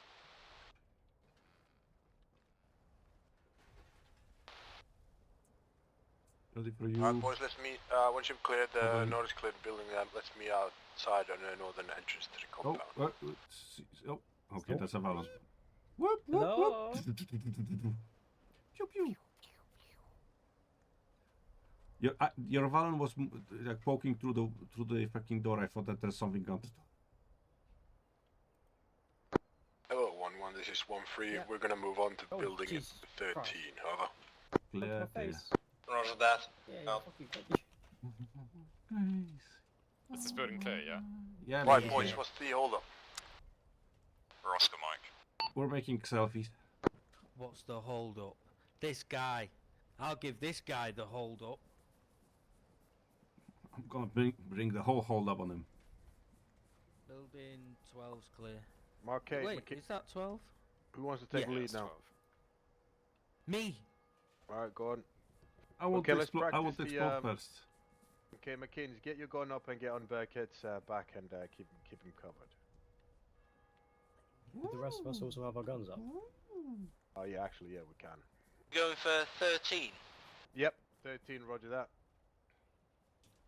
I'll go straight into the compound, into the compound. Straight into the compound, man. Oh, sorry. 1-3, this is 1-1 Charlie, Mrs. Chauvin. You said that was 12. 7-4-1, 1-3. We have cleared black 15, we are moving to black 16. Roger that, 1-3. Correction, black 14. Out. Okay, Counting is Delta. hard. Yeah, Delta, get on start clearing the yard on the west side. Same thing with you. Point man, thingy out, other guy, weapons out. And I'm on my way. I'll be waiting here in this northern entrance because obviously I'm IC. I don't want to blow up, and I'm worth more than you. We're at the front door on the south, it's clear. Do you want us to go inside now? Yalla, please do. Maybe. Checking around it. Seems alright. I'll take this front room if you want to Okay, go don't right. see anything on the corner. Yeah, Delta, keep checking the outer perimeter. Hello, 1-0 Bravo, this is 1-1 Charlie, sitrep, over. Okay, you can 1-0 Bravo. you can open the doors. You need to like look. As of right At the now, bottom of 1-1 them. has cleared B objectives 14, 15, Look at the Okay. bottom. 16 and Yeah, like 17. with the Valon, you can't We open have the doors set up while a looking ARD centrally on at them. Like objective I black can't 14. interact with Nothing it now, further. but if I look You down, mean 13? I can. Correction. Oh right, 13, okay. I didn't know that. I didn't know that either. I just noticed it. 1-0 Bravo, this is 1-3 So Charlie. it's just with the Valon, because like it's like 1-0 Bravo, go ahead. I think it changes your 1-3 is view cleared to go all down, buildings but on the all the on the west elements side that of are the the larger compound. corrective of We just finished interactions up are building number actually like 13, above the requesting Valon. Where the orders Right, are. gotcha. Over. Just Yeah, that programming makes a lot of sense. programming fuckery. Roger, good stuff. These buildings Follow all clear, proven isn't it? route to Hey, they're white clear. We sector did somebody of cleared the it compound. already. 1-3 Charlie, roger that. Out. Yeah, building clear. Roger, Hello, everyone 1-1. come This back is to 1 the Zero Bravo. northern side. Same goes for you. Over. Roger that. I'll let you take through. I don't know if they've... That quick game? Yeah. Yeah, just proven route. Kaboom. Where's Burkett staying there? You look safe, Key. I have no idea. Burkett, what are you doing, man? Come on. He might be on a phone call. Is he bugged out? Can somebody remind me which colors and what markers do what? For this playthrough, we all only had red, so it doesn't matter. Then what's the green? Okay, some appointment might have different colors, but they only handed out red. Okay, section, fuck Burkett. We're gonna go back to the white section, white sector by proven route, so going west to north.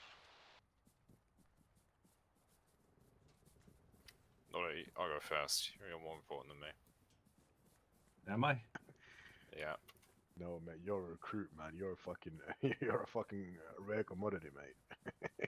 Yeah, you're important. We need to give you the best experience so you stay. Exactly. We're gonna fucking suck your dick, man. That's... Whoa! I'm not sucking any dicks. Kissing, Yeah. okay, but no sucking dick. We're moving in building 9 now. I forgot you're married, mate. Yeah, Burkett, make your way back to the white sector using proven route. Watch out for the mines here, by the way. There should be mines coming up soon. They should be visible and marked. I think they're on the other side of the. What the Wow. fuck? Wow. Yeah. What? You guys are really having problems? No. Okay. Oh, did they remove? I think they removed the mines. One way to bomb out. We find out. Yeah, the mine. Oh no, the mines are still. Yeah. Oh yeah, they're still here. Yeah. That should be private proven route, so we don't have to mine. Come on. I don't trust other people. I don't trust myself. So. Arma causes trust issues. 1-3 Sergeant, sir. Yes, sir. What are you, American? 10-4 over and out. Yada yada. Alright, excellent. Did you find anything that isn't marked on the map? I see 1, 2 markers. ID, GF, I think is the same as... I'm not entirely sure, actually. Is that 3 IDs marked plus 1 exploded, or... 1, 3. How many IDs did you find? I found. One in building 6, and I think that was it. I found one as well.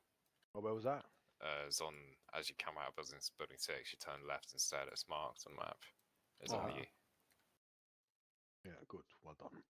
Alright, what's this one west of 7 and 8 then? I think it's you marking the area. Oh, that's my fucking marking the eye. I'm a fucking retard. Yeah. Well, well, it's lucky that I'm pretty, because I sure as hell I'm gonna have to marry rich. Anyways. Yeah, no, so basically, recap. The Valon goes all horny seal on you.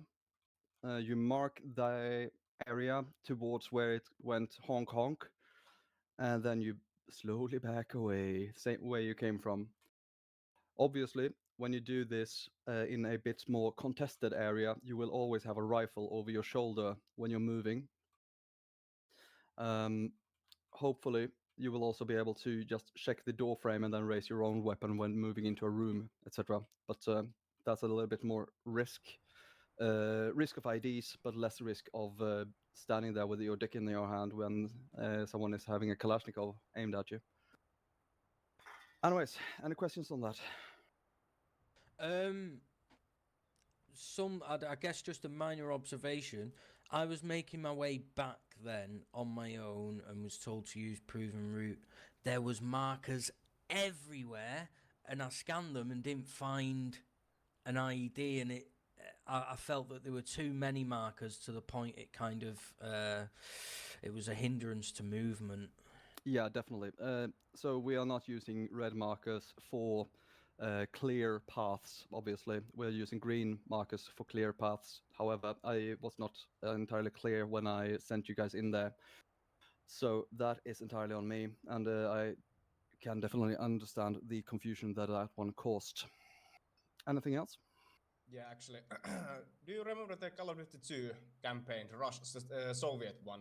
They used the potatoes, not the grenades. What, because in Call of Duty? Because rear grenades cost more than the soldier's life. Exactly same thing here. Green paint cost more than the red paint. Okay. Nothing else. History Thank is you, a Master circle. Economist Tito. History is a circle. Everything comes back. Indeed. Kamara, if you want to, you can fuck off to the CQB range. Otherwise, you can tag along for some fire maneuver and internal and external security. What do you mean, like fire maneuver? Like run in the woods and? Yeah, basically. Yeah, training some basic stuff to. Yeah, shit we do every week. Fuck that. We're gonna leave. Come on, Yeah, let's done go. that, done that a few times. We're gonna steal a vehicle as well. Go for it. Way.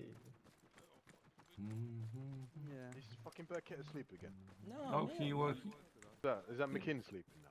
No, he dropped the Valon because he is I a don't want proper extra weight. soldier and he doesn't that's do actually extra true, weight. yeah. And actually, the officer should have been looking at all the equipment that we took and mentioned that we should be leaving it. Oh, guess I'm in the front now. Where are we heading? Nobody Straight. checked for ammo either. CQB range. Yeah, we're gonna do some CQB. We said what's happening up there. Wait. Which type of QB? The one that we are actually in the rooms, or the one that we call a 50 pounder, 500 pounder on the building? Yeah, we're gonna do the sort of a gray zone CQB where we actually go into the building and not the conventional kind of CQB. That's where the we, worst delete time the of building. CQB. Yeah. Now, but we're gonna do. Actually, I was thinking here we're just gonna do sort of in the first part here we're just gonna do like light in terms of moving in between buildings. We don't have to go into them, and then we're gonna go into the city, and then we're gonna start. The amount of times, that we've done CQB and people have been overtaking the fucking point, man, because they want to run and get kills. Like, the minute that happens, I'm literally logging off and going playing FIFA, so... But the thing is, in instant QB, there is no point man. The point man is constantly changing. Of course, it's fluid, but if you have a guy on point in a fucking hallway, and then some guy runs up ahead of you with a GPMG and just sort of kills the whole flow of what you're doing because he's impatient, then that's not a point man changing, that's just some guy running doing his own shit. Dude, I remember that happening as well, and then they Bro, it got us happens all killed. every fucking op, bro. Okay, yeah. Well, we're gonna fix that now. We are gonna fix that. But yeah, point man's fluid, but like your position change, in the order of march needs to be with reason. The that's the thing I'm kind of always disagreeing with the whole order of march thing. It's just something I've sort of accepted as a fact. What is? This unit? The order of march thing, like in anything else except like calling in AMCAS or whatever. Yeah, for like radio reasons and dismounting and stuff. Yeah, for that I understand it, but for everything else, I'm like, mate, it's just, it makes everything, in my opinion, very how do you say, rigid. Yeah. Or it But attempts to make it for no reason. You want things rigid, you want things simple. That's the like. I was not in the army, but I know that you want things simple and rigid. Yeah, that's what I mean. You have only one point man, and then whoever comes you have certain people have certain positions. Like you have a point man in front, and that's basically just based down to his kit, and then you want GPMG up fairly far up front, but not right behind the No, GP. well, actually, you want the GPMG like in the last slot because, for 10 example, Bravo, go ahead. if you have it in Delta, then the GPMG and you go Delta left, for example, then you want it last because he should be on the left side, covering like that arc. And Sorry, yeah, go on. no, that's basically like like when I first ever joined 16A way back when, it was your GPMG is at the rear of the formation because that is your weakest point. So you want your single most powerful firearm. Yeah, so you have the most firepower in the rear because he's on his own potentially looking in a direction. So it's a compensation for the lack of firepower at the back. Yeah, and that goes into exactly what I said about when you are moving left and right, you want the GPMC also on one of the flanks. Hell and yeah. so if you have it on one of the flanks at the end, so he has to be either the last one in the intersection, or he would need to be the first one in the section, which won't work because he would be a pathfinder and the pointman then. Right, because the first one in the section keeps gonna be going whatever way it's gonna be first in line. No, Yes, okay. Okay. Everything has a point. Like, yeah. Okay, I'm gonna mark our sort of route that we're gonna take.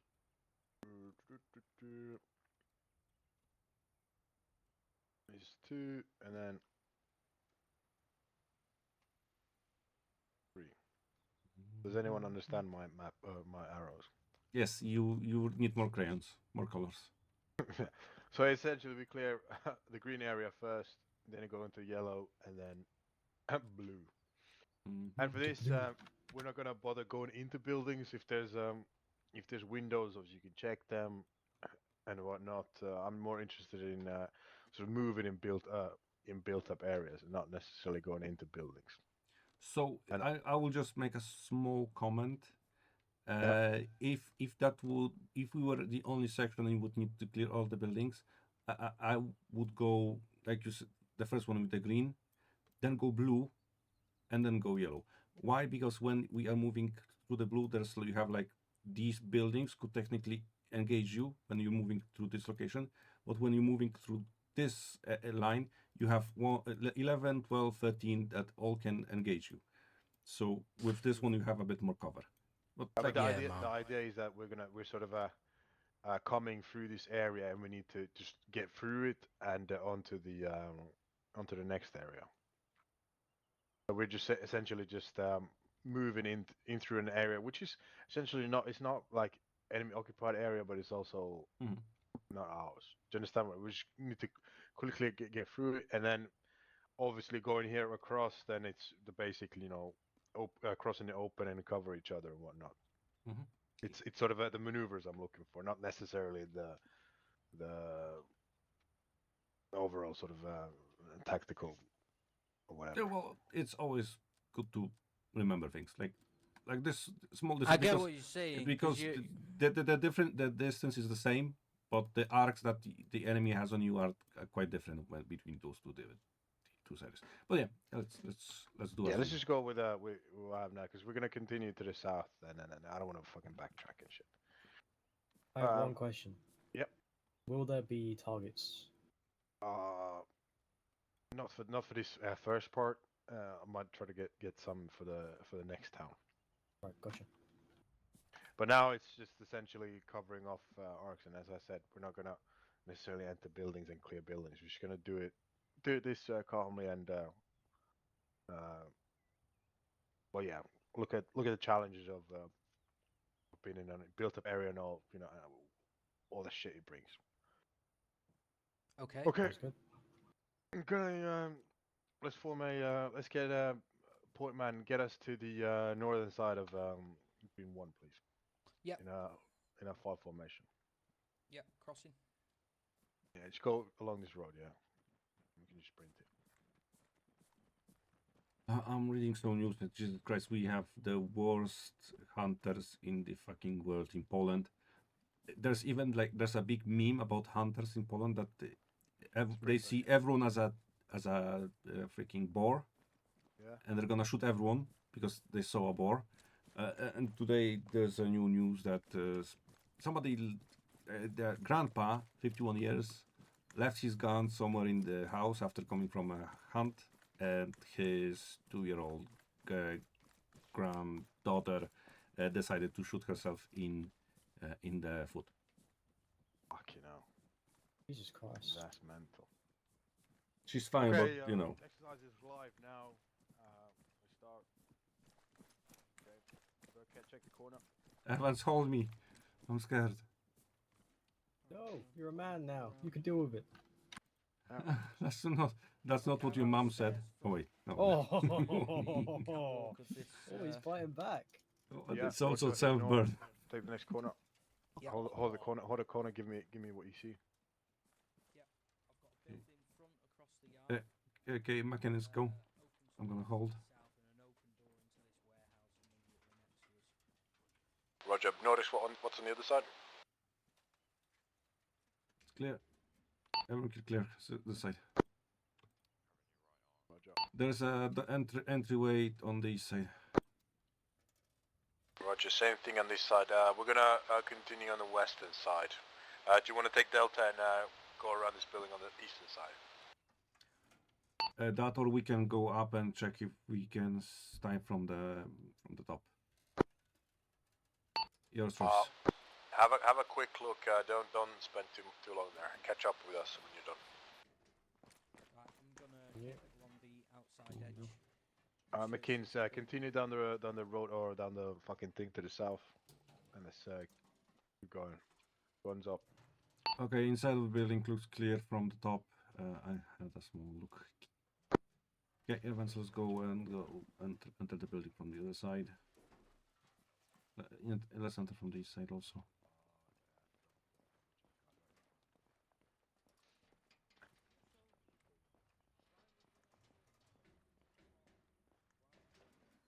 Nah, because we're as I said earlier, we're just trying to get through this area. We're not expecting enemies per se, but we also don't want to. Got building front, center access, so choke point fronts. Yeah. Take the corner here. My side clear.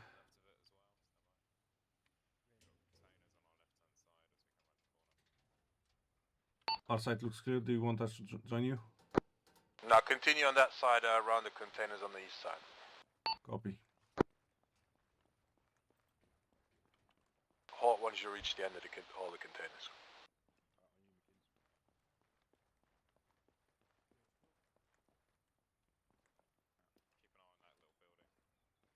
Hold there. Alright, switch lead, back out on the lead. Stay forward.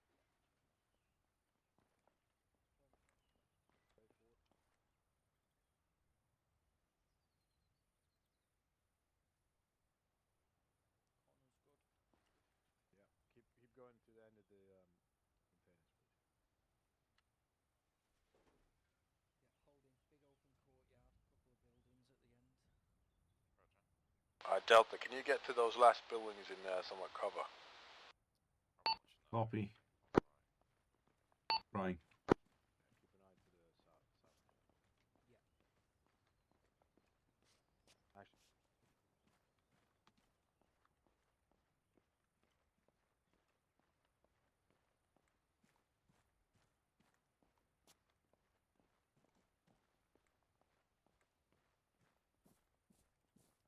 Move.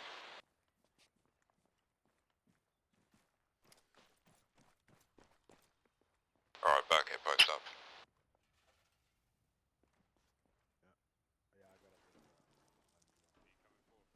Opening door. Oh, wait, let me. All here. On you. Doorways left and right.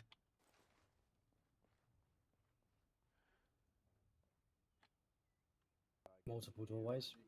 We technically should have more people to clear this building. There are 4 doorways in here. War is hell, baby? Where is hell? I'm clearing the back side of this building. Clear. Me first or you? Yeah, it's nothing. All clear. Uh, On your right. All clear. I wanted to throw some. Alright, Nordic, if you guys are done, make your way to the gate on the west side here. Pew pew pew pew. That was a stun grenade. Clear. One more door here. Yeah. Oh, hello, ladies. Oh, Clear. hello there. General Kenobi. Building clear. What do you mean? Well, fucking hell, like, we ignored a building, we're crossing the open space in the middle of the... We were supposed to ignore all indoors buildings, but these guys are fucking feeling like heroes. I don't understand the task at hand. We're fucking moving from point A to point B, that's what we're doing, man. We're not clearing the city per se. Okay, so Kamara, the words that we're missing were we are soft clearing, we are not hard clearing. We're soft clearing, which means we are only looking at windows. Yeah, I think the terms I used was we're not clearing any indoors or any buildings. But yeah, okay, is everyone on the same boat now? Hey, Evans, keep an eye on that, on those rooftops over there with your rifle. After that. Alright, Charlie, prepare to cover to the south. Delta, I want you to take that gate to our west and hold it and keep it for us, and we'll come in after you. Sounds good. Holding south. Crossing. Yeah, we're holding. You guys bound. Double timing. Oh, Evans. Go, Evans. You want to leave him alone there? I'm not trying to. Camera, you split as well. Yeah, I'll just wait for them to get Okay, just spy it to the other side, maybe? Maybe not. Oh, let's just here. Clearing building. If there was more of us, checkpoint. I would say so. Yeah, checkpoint building clear. Alright, you go, Nordic. Let's go on the side. Moving. Soft clear. Okay, I don't think we can enter in this building, so I'm just gonna go this way. Yeah, not enterable. back out last month.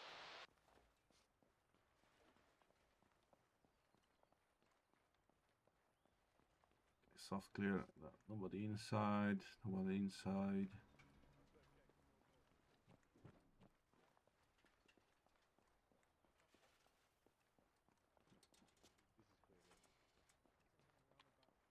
Check the back, yeah.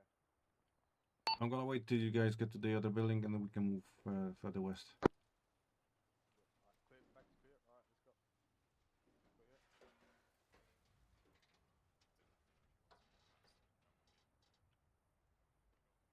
Alright, give us a second, Nordic, we're just gonna go on the backside. Evans, keep your eyes on the building to the north. They should be on the other side of it, but there are open windows, so don't want to get shot. Roger that. Yellow 6, clear. Oh, yellow 6 clear, suddenly. Okay, that's the building there. Okay, we're moving up to yellow 8 and 7. Roger, we're in line with you. Soft clear, so I'm just looking through the windows. Don't see anything. Watch top windows as well. Yeah. No point.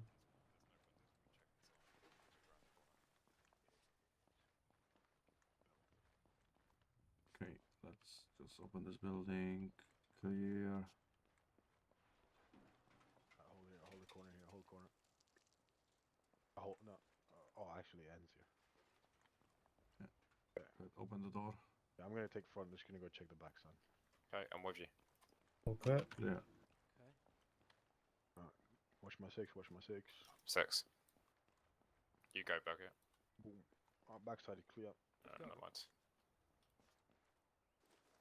Okay, that's yellow sector clear. Let's all convene at the gate again. Or is there a way to entrance to the south side?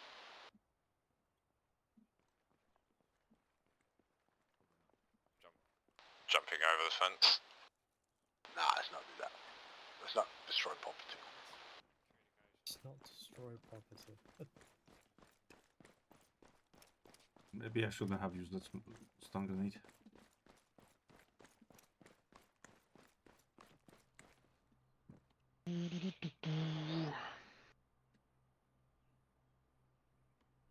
Or actually, it's probably a smarter way to go through the woods, isn't it? Most likely, yeah. Yeah. All right, let's double back and get over the wall and get to the woods, and then we'll go in an arrowhead facing the south. We're doubling back to the wall. Straight head over there. So, yeah.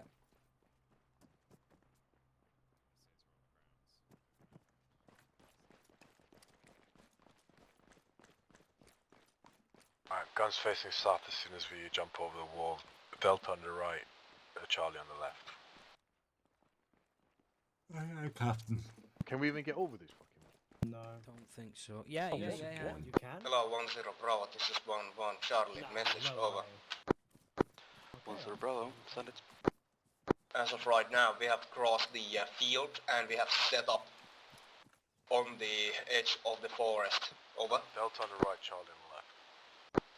Excellent news. I now have received additional intel. We need you to push south across the road. This is going to be a little bit more hasty, so I need you to do that via leapfrogging. Reference the traffic cones left. Left. southeast of your current position. Where is he? Alright, Traffic cones seen south-south of our position. We will perform a leapfrog hold position. Facing east. and obstacle crossing on it. Over and out. You want to leapfrog or just okay? No, we're gonna go move forward south and then face east. Stop and face east.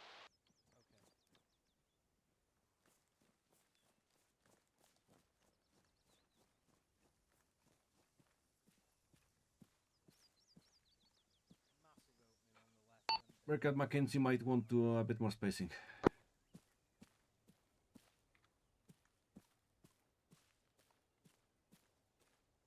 Yeah, let's hold here. Yeah. Evans, move east. A massive fucking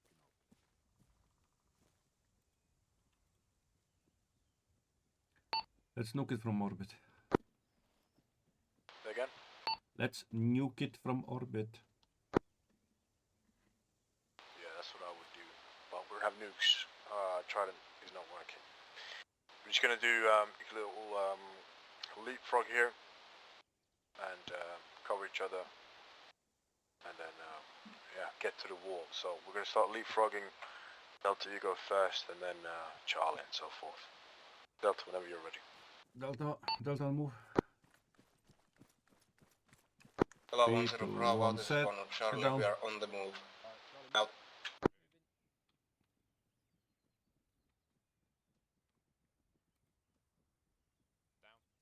Delta set. Charlie set. Charlie set, I mean. Delta move. You see me now, you don't. No? Charlie up. Hello 1-1 Charlie, this is Now 1 they Zero see Bravo. me, Just for your now essay, they- red smoke denotes enemy contact. Out. All the way up to the wall. Delta on the move. Do. You said all the way to the wall, right? Yeah, all the way to the wall. Balls to the wall.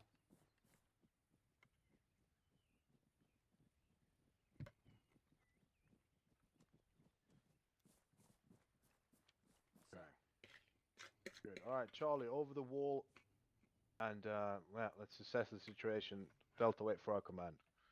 Cross. Or your body is in the floor. Holding left side. Ooh, shit. Holding right.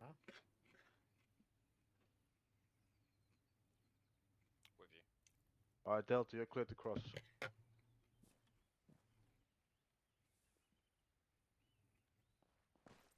Right, Delta, you check On the south building side, I'll check corner. the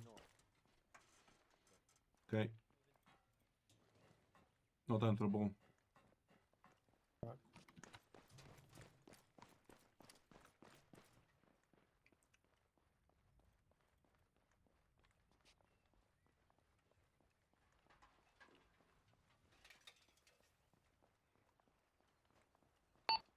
1 Charges, 1 Delta. The 1 Charlie in building is contact, unenterable.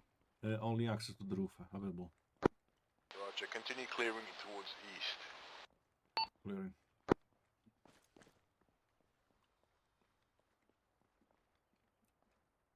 Okay.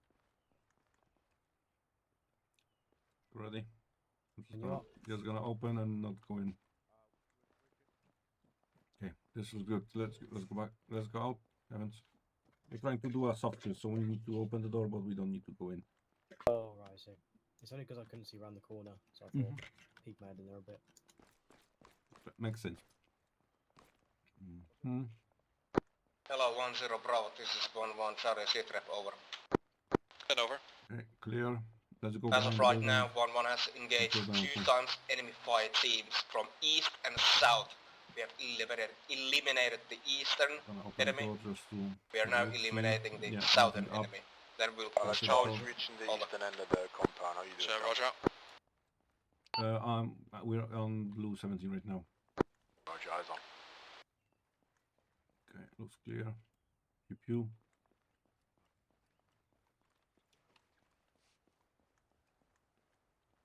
East side looks clear. Roger. Okay.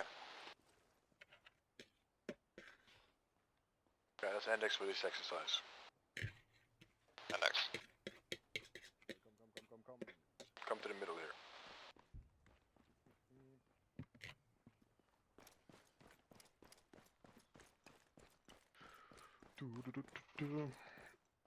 Okay, that looked good to me. That everyone's got the basics in hand. Obviously, it's always CQB. There's never going to be perfect. There's going to be some things you have to sort of almost ignore. Some things you can't fucking do anything about. But I think it's the most important thing is that it feels like everyone is doing something with a purpose, and that is good.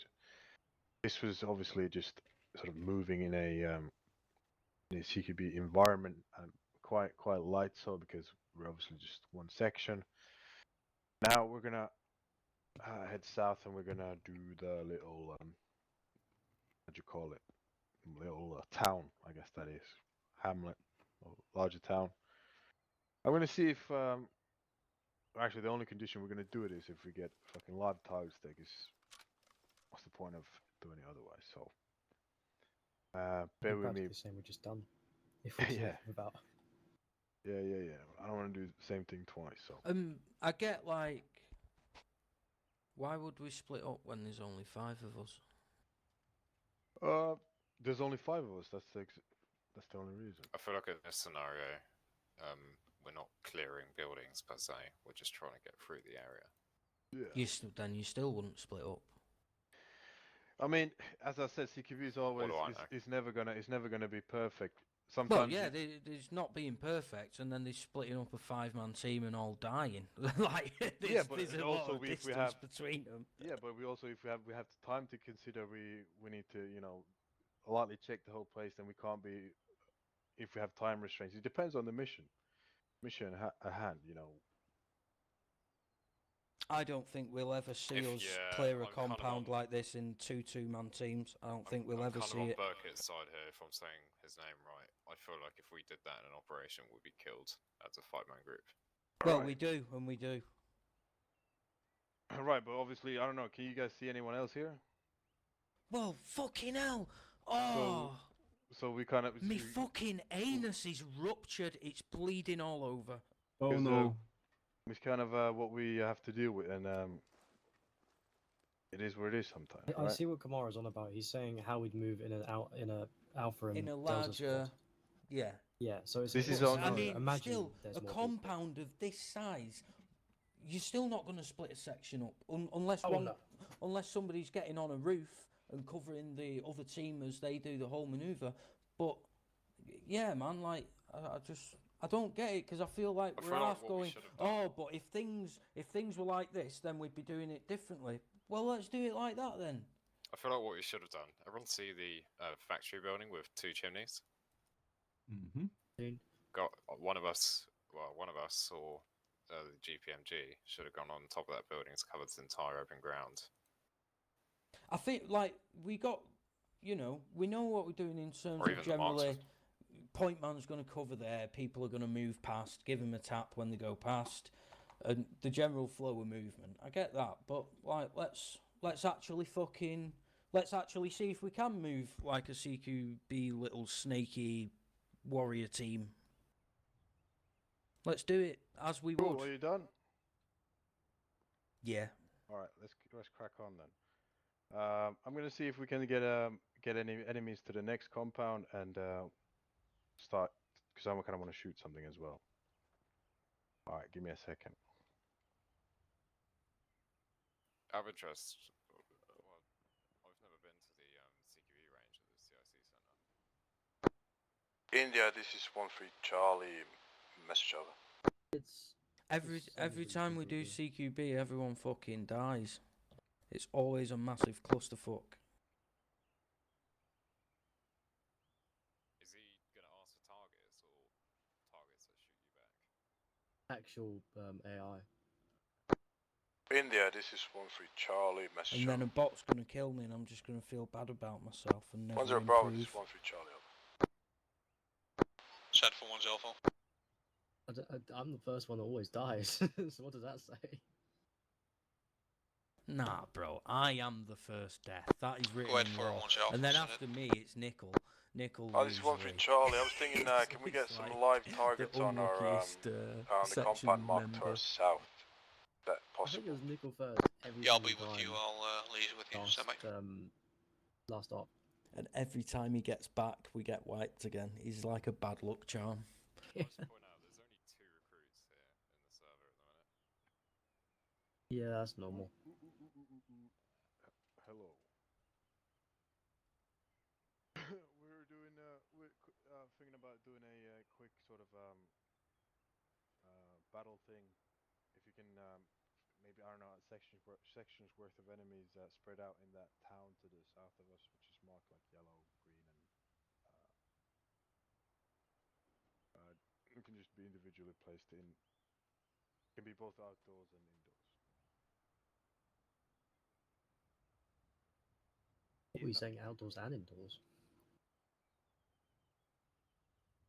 Oh yeah. Of course.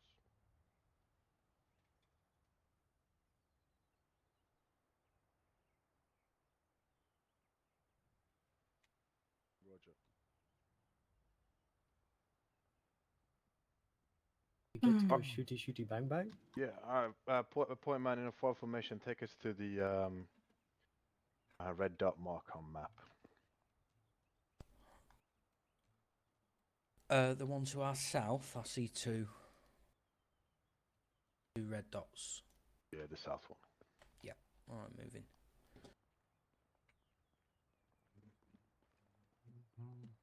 Sorry, boys, I'm just gonna jump the fence.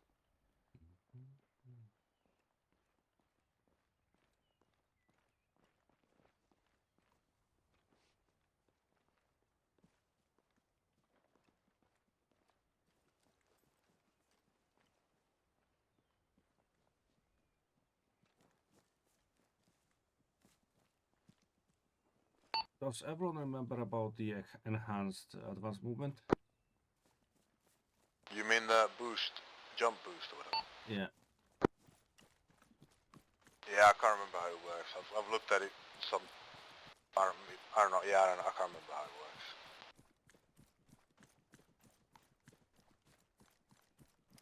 What it does, it essentially makes your character into a huge box instead of just a head. Just makes it a bit easier to jump on.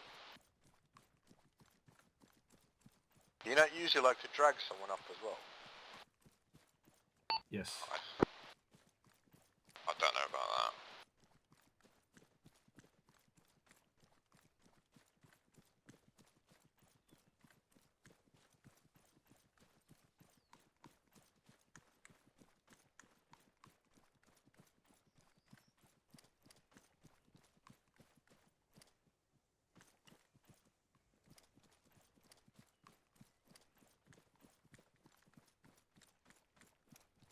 Is there live targets now?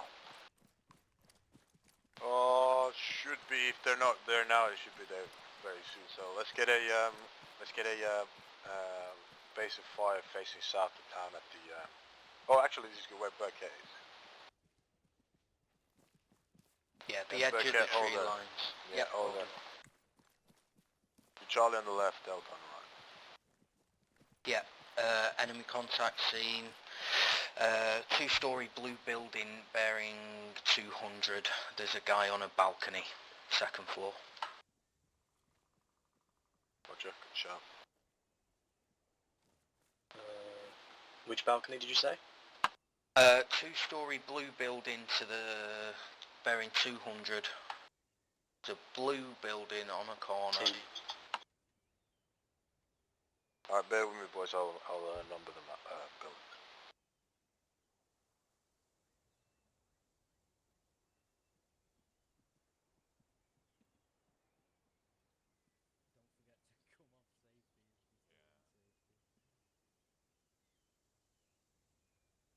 So I see with the zones we need to engage from this direction.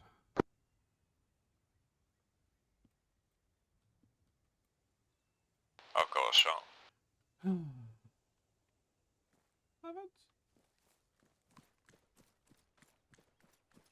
Give me a second. I'll brief you real quick.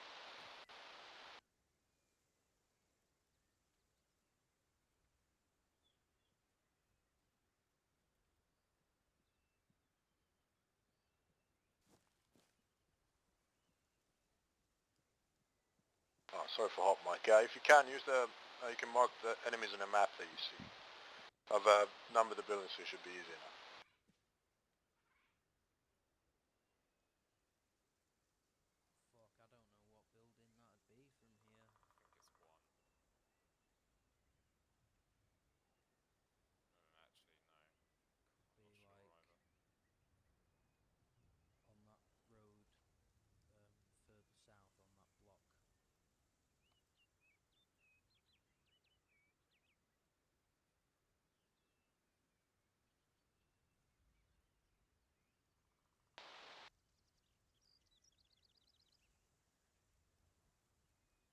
Charlie, I have a shot on that guy in the second blue story building.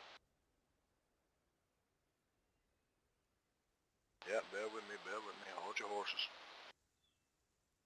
Make that 2 shots.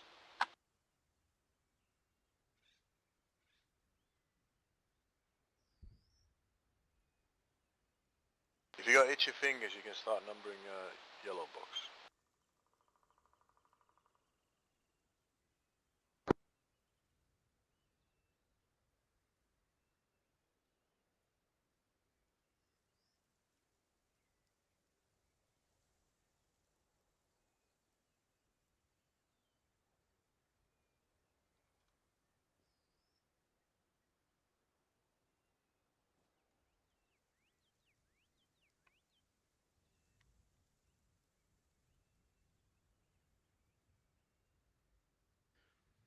Okay, briefing is as follows.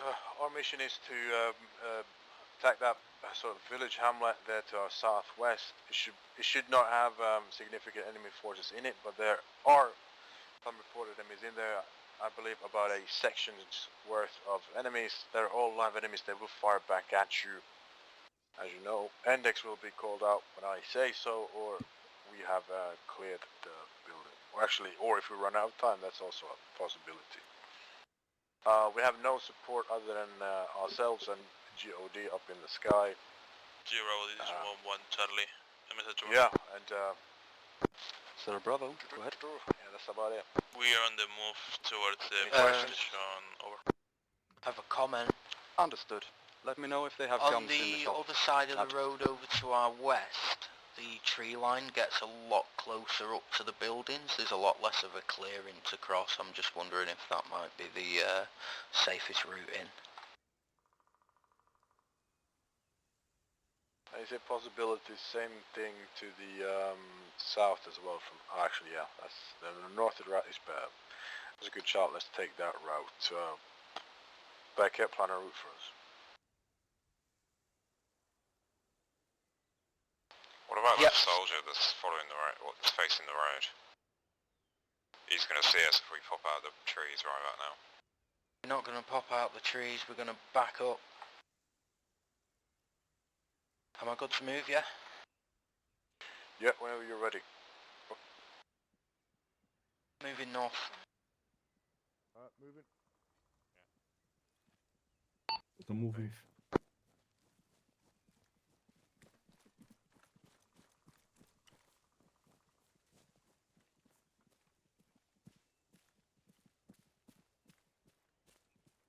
Hello, 10 Bravo, this is 11 Charlie, contact report, over.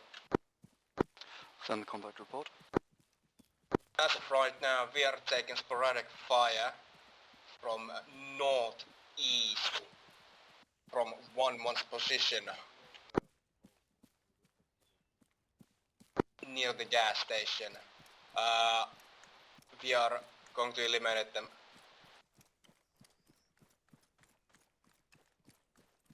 Break.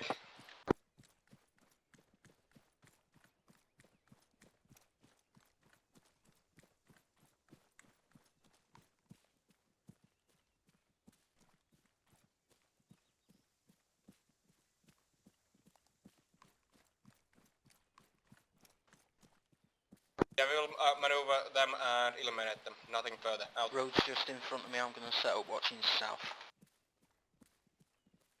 Roger. Delta, pass through Charlie and set up on the other side of the road.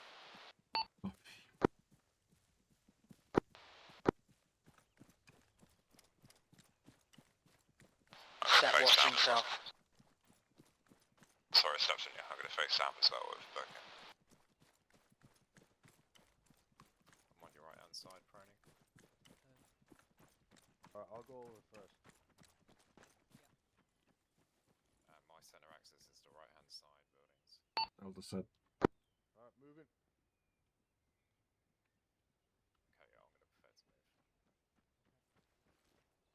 I'm gonna go all the way to the tree line. Mm-hmm. Okay, I'm moving now. Back and move.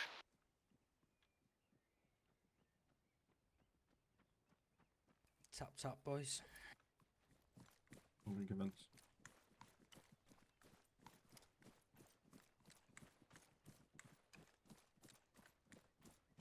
Last man.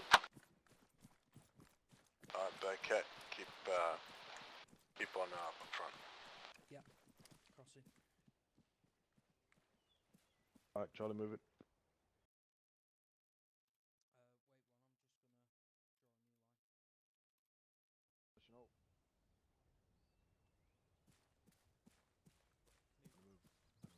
Moving.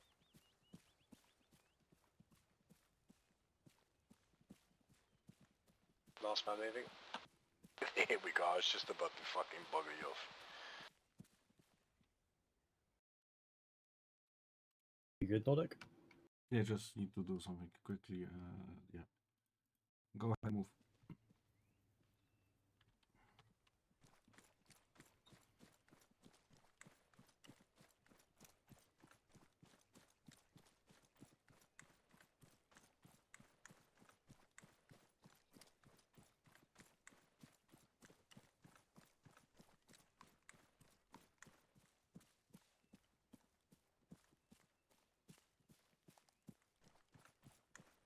Alright, Burkett, hold, let's Buildings get are into pretty let's get into a arrowhead, Charlie on the right, Delta on the left.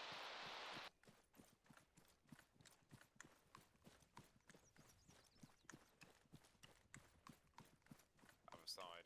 Just the left. My bad. I don't know. I know the directions are very difficult. Alright, well set, Burkett, keep going. Let's get to the tree line, yeah.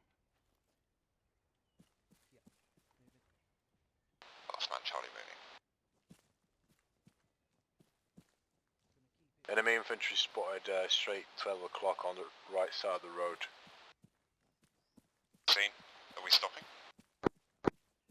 Yeah, let's hold it. Let's create a base of fire facing the village. On Burkett's position. He's looking right at us right now. I've got a shot. Give it a couple seconds. Contact front. Open fire.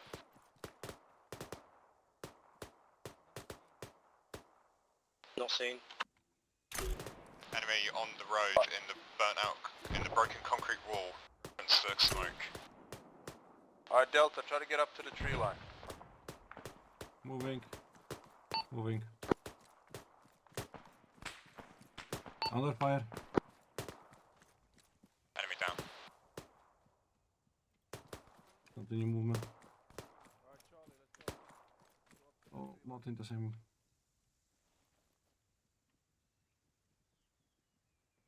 Yeah, I'm looking left. Oh shit. Wrong. Got him. You okay? I've been hit.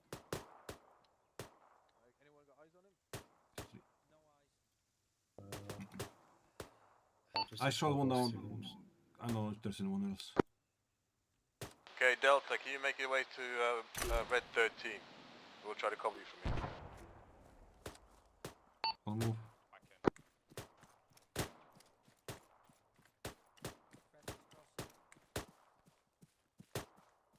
I'm gonna smoke east. Roger.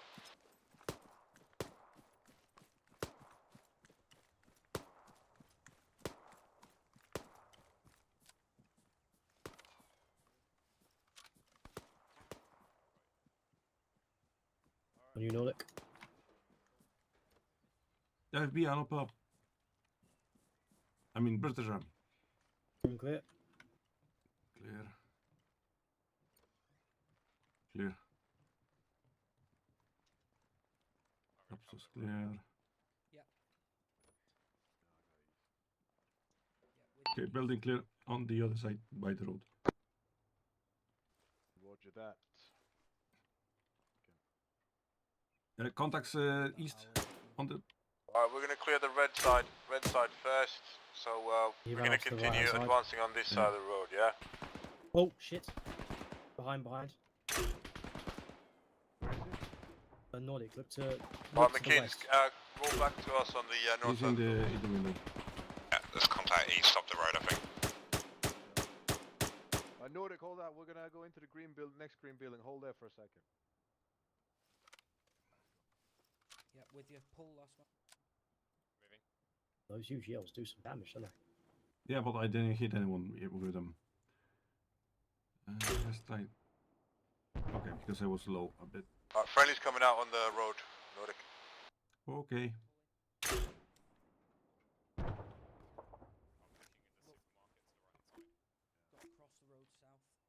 Alright, Nordic, do you want to clear this green building behind us? By That green building, by numbers or green by being green? Yeah, that's green by paint. Yeah. Okay. Clearing. On you. Worst possible building in the worst possible place. Clear.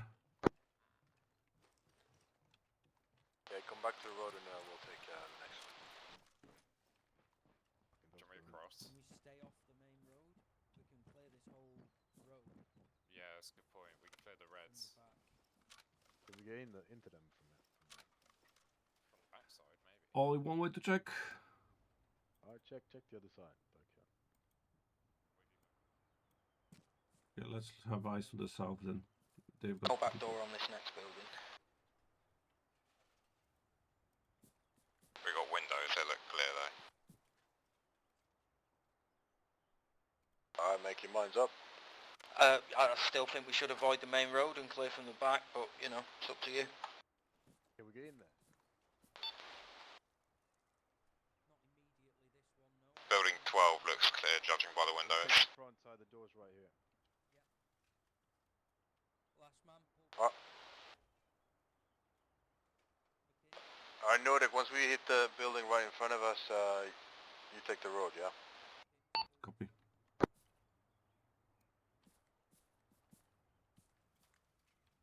All here? Yep. Move it. You. Yep, got the road. Alright, going straight in. Yep, with you.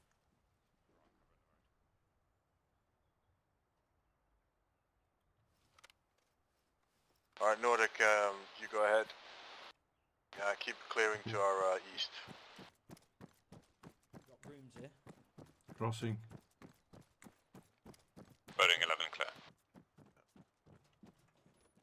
On you. Oh, it wasn't clear. Shit. All right. Let's move up. Clear. Okay. Clear. Building clear. Crossing a building. Building 11, confirm clear. Just go on this corner. Got you right. Is this entrable? This is gonna get a bit fucked. Actually, we're gonna go on the back side. Okay. Top floor is clear. Yeah, Nordic, we're moving in behind the buildings because I don't want to expose ourselves in that crossroads. Vehicle heard. Oh no, no, not vehicle. That's fucking AC. Fucking hit Arma. Ladders up to the roof behind us. Okay, Yeah. Charlie, let's take the roof real quick. Yeah. Nordic, you check that. You keep that road going south, yeah.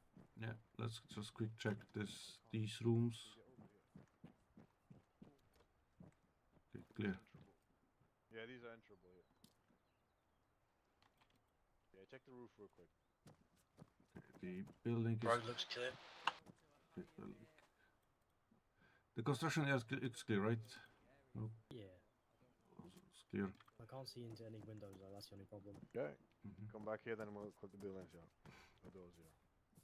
Yeah, stay there. Look down the road. Set. Alright. 3, 2, 1.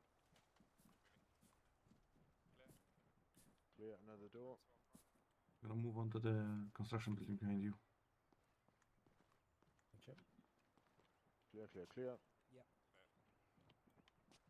Yeah, get down the stairs, and then... Holding the alley east. Oh, he's Nordic up. Camera, I'll take this side. Okay, Nordic, do you want to get your guy in cross the road, yeah? Yep. I'm going to get on the ground floor to get a good look. Yep. Evans, where are you? Oh yeah, I'm here. I thought you stayed out the fucking. Okay, let's. Stay on the ground floor. Let's move.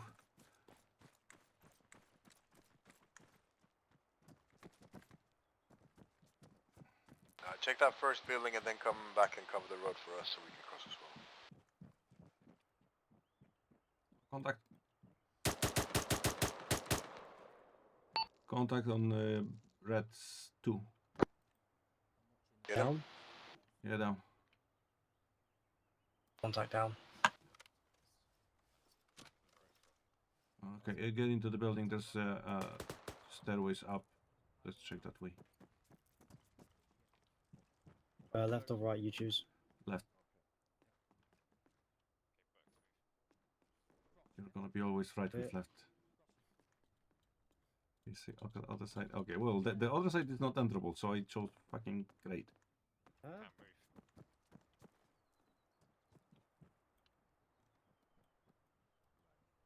Redford looks clear. Ah. Wait. On the main road south. Waste him. Alright. Alright, Nordic, keep clearing Stand by. I got a the- wind. Okay. I got a window. Seen. Reference the brick building. Seen. In the window, you see him? Yeah, I seen. might be able to get a shot. I've got a shot. Fuck, I'm Yeah, lagging nice. so bad. Alright. He's He's down. down. Good job. Okay, Nordic, keep clearing on the backside. Get up to the next building, please. Okay, McKinnis crossing. Evans and me. Alright. On you. Clear. Okay, yeah, clear. Other side of the road south, behind that orange two-story building. Okay, this is no one here.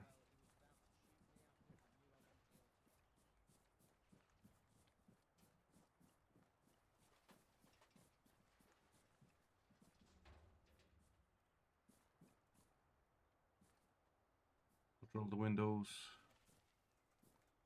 Smoke. Contact. Southwest. Down. Just a little. To make sure he's down. He has no friends behind him. He has no friends now. Okay, that had on your top smoke? contact, but I took him down. No, that was not my smoke.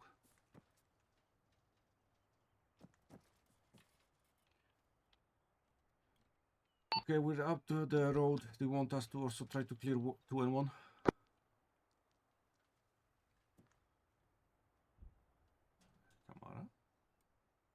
feeling they're clearing themselves at the moment.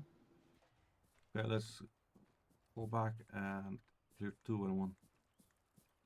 Oh, Nordic's on you, mate. okay, so now we pray. Pray to the gods. Me and Evans are gonna clear 1 and 2. You guys stay here on the crossroads? Yeah, we're watching the crossroads view right Yeah, now. stay there. Yeah, the 2 is clear.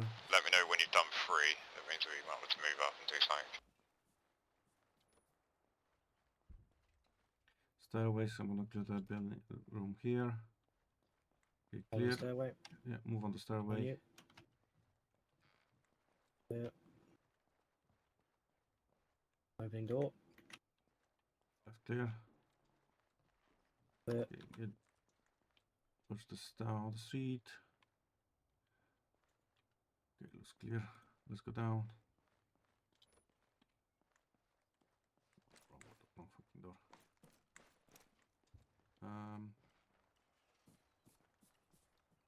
Okay, guys, do you have eyes down the road to the east?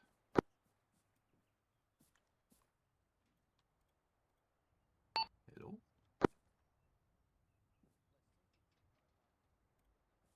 Oh. Contact. Where are you guys now? Contact down. Do you have eyes on to the road down east? Have you cleared 1, 2 and 3? Yeah. I think we just keep the formula the same. Clear from the back, avoid the main road. Yeah. You guys cover all cross. Yeah, I'm on rear. Where do you want to cross back at? Well, Nordic's next, man. What's the Oh, is plan, it? Nordic? Okay, we're gonna cross down to yellow 4, move back roads. When these sides are clear, then we're gonna move into the internal part of yellow. That hard left side round the back, yeah? Yeah. Right, cool. Right, I'll fucking cross over, yeah? Yeah. Do the crossover. Careful of them windows. Right, set. Moving. Window to building 4 is dead. Yep. Okay, Burkett, McInnes, move down to the south. Back here, we're gonna be behind you. Yeah. Clear the first building and we're gonna leapfrog to the next one. Apologies, are we taking this door or...? Yeah, clear this door, clear this building, and we're gonna leapfrog to the... Wait, Evans to the other building. Got closed door, right, I've got stairs. I'm taking stairs. Okay, wait. Stairs is clear. Holding this front door if you want to take that room. Let's move to the next building. Yeah. Oh, I think I hear actually a vehicle now. BMP or something like that. Contact in that room. This building's clear. Red, yellow 4's clear. Yellow 5 clear. Go to the next building. 6. Yo, shit. Hide. What the fuck? Oh, vehicle really close. Yeah. We get inside the buildings? Yeah, let's go to this one. Let's clear this one.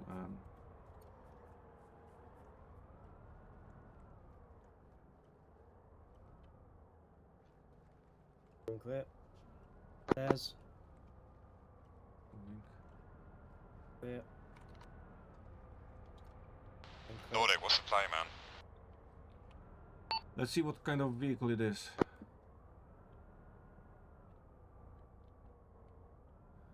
Okay, it's an semi-armored one with a 50 cal on the back.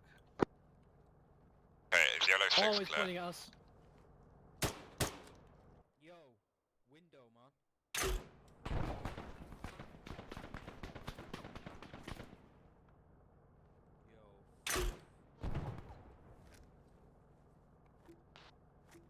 Taking it down. Oh. How about that? Oh, that's the wrong. That's blue smoke. Sorry. Okay, the vehicle there's is there's no one disabled. running, another person running.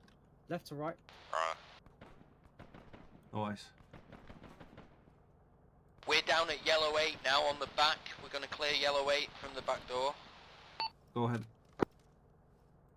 You see that guy? No, no. He ran left to right behind the green See building. him. Got him down.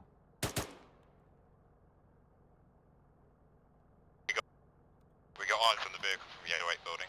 Yeah, the vehicle is, I think, disabled. I hit it with HE grenades 2 or 3 times.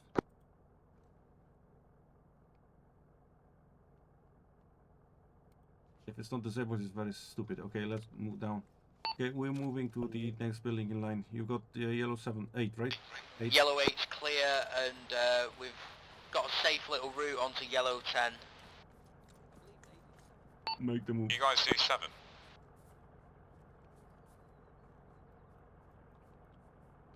Yeah.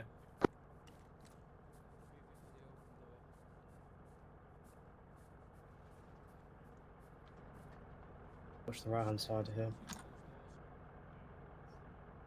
Yeah, I think there's still someone inside the vehicle. Yeah, stay on the corner. I'm gonna try to clear it. I'm trying to clear the vehicle.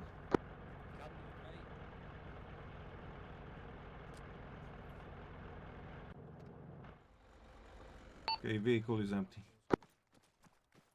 Holding the front door. Whoa, whoa, whoa, whoa. Someone just moved. Someone Yeah, that ran was in me. front of That us. was me. That was Whoa. me. Well, that was not me.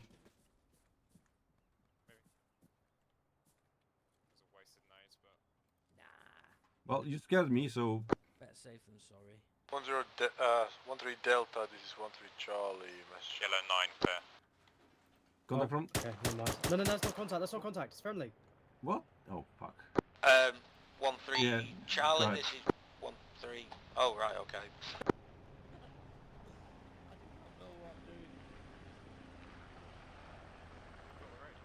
Kamari, are you trying to talk to us?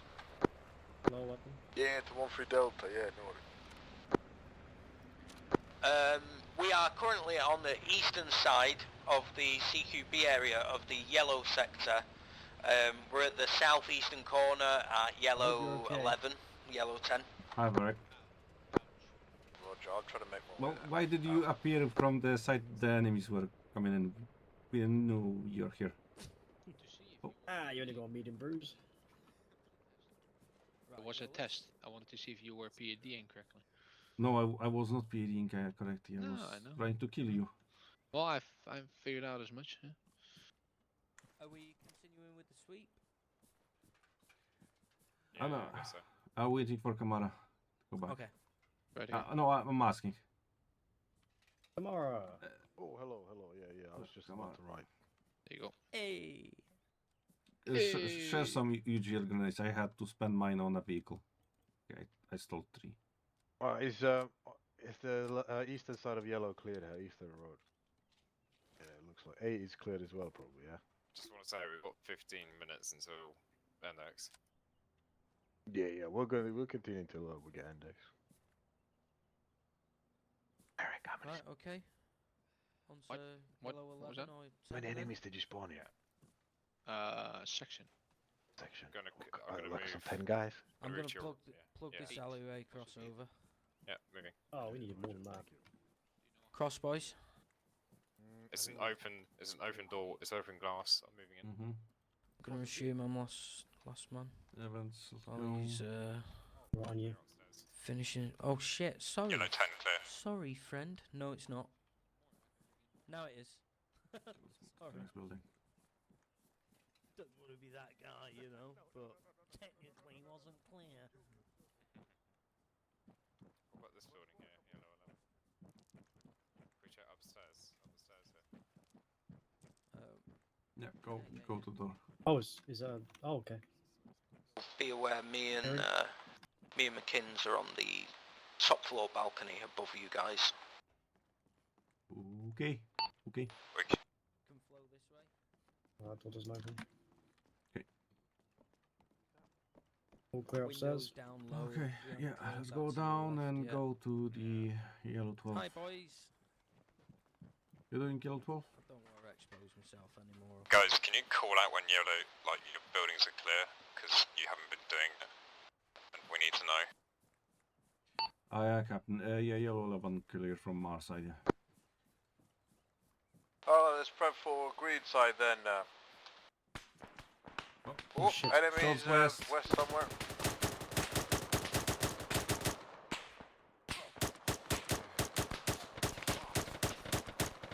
Wow. There's more. North on On the the road. road, on the road north. I got one.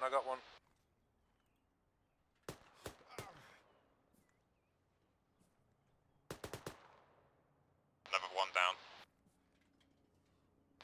Our friendlies all up. Yeah. One up. Belt up. No casualties from Charlie. P3 on me. What the fuck are these guys doing here? Should I just HE grenade them? Green air.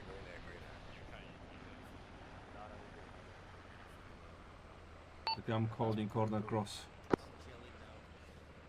Alright, let's get cross here. Nordic, you cover us, or Delta, you cover us. Charlie, get across. Time now. Moving.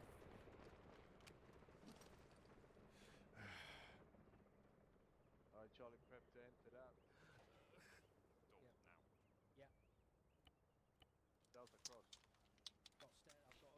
Yeah, go ahead.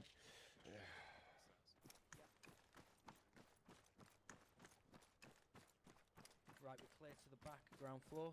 Take the next one, Delta. Yeah. Start clearing covers. Go first. Yeah. Right hand side doorway. You ready? Yeah, clearing green 34. Yeah. Okay, open the door. Clear. Clear. Clear. Outside looks. Okay, on the outside, south side.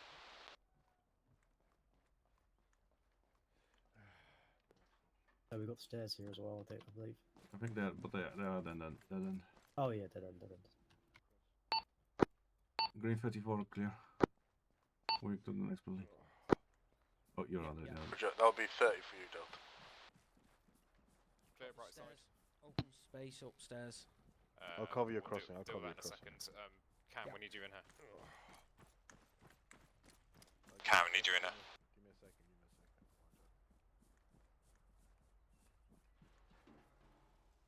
On you. Clear. Yep.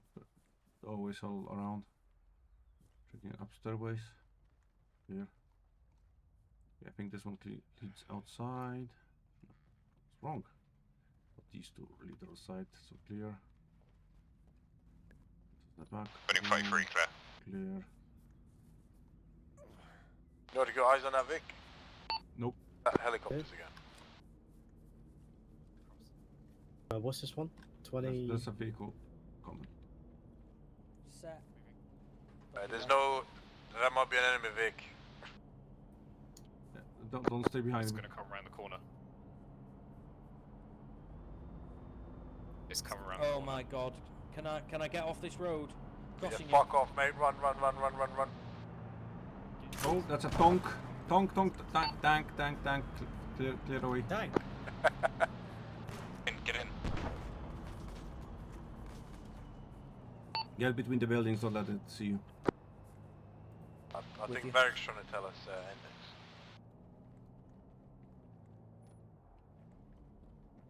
Yeah. The one time I'm not 80. Yep. Can I throw a grenade at him? They already did. Grenade out, east towards the tank. Fragging. Oh, bad nade! Oh, bad nade. That was so fucking ugly. Back with you, Nordic. Yeah, stay away. I'm Oh, it's pissed now, I'm it's close by pissed though. Okay, if you die, just respawn now. Fuck, he's looking right at us.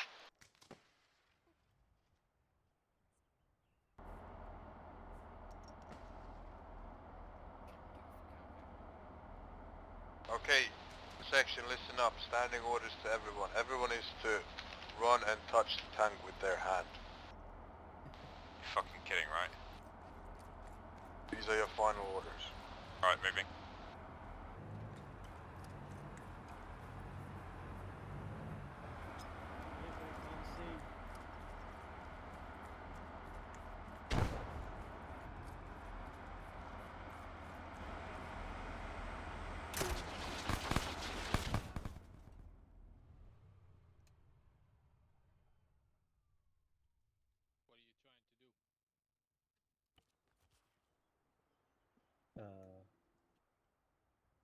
Yeah. We're told to run up to the tank and touch it. I think Varek was not impressed. You got to run all the way up to it. That was a slow driver. I think it was being remote controlled, to be honest. Oh. 10 Bravo, this is 13 Charlie, message over. Yeah, I'm on the right thing. I'm thinking we might get the disco now.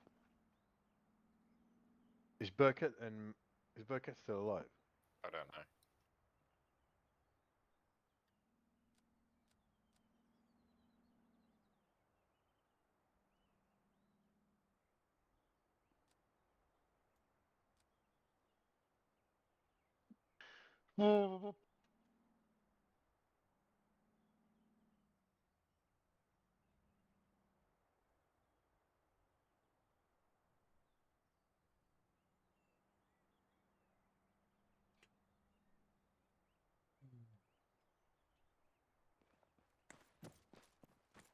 What's going on?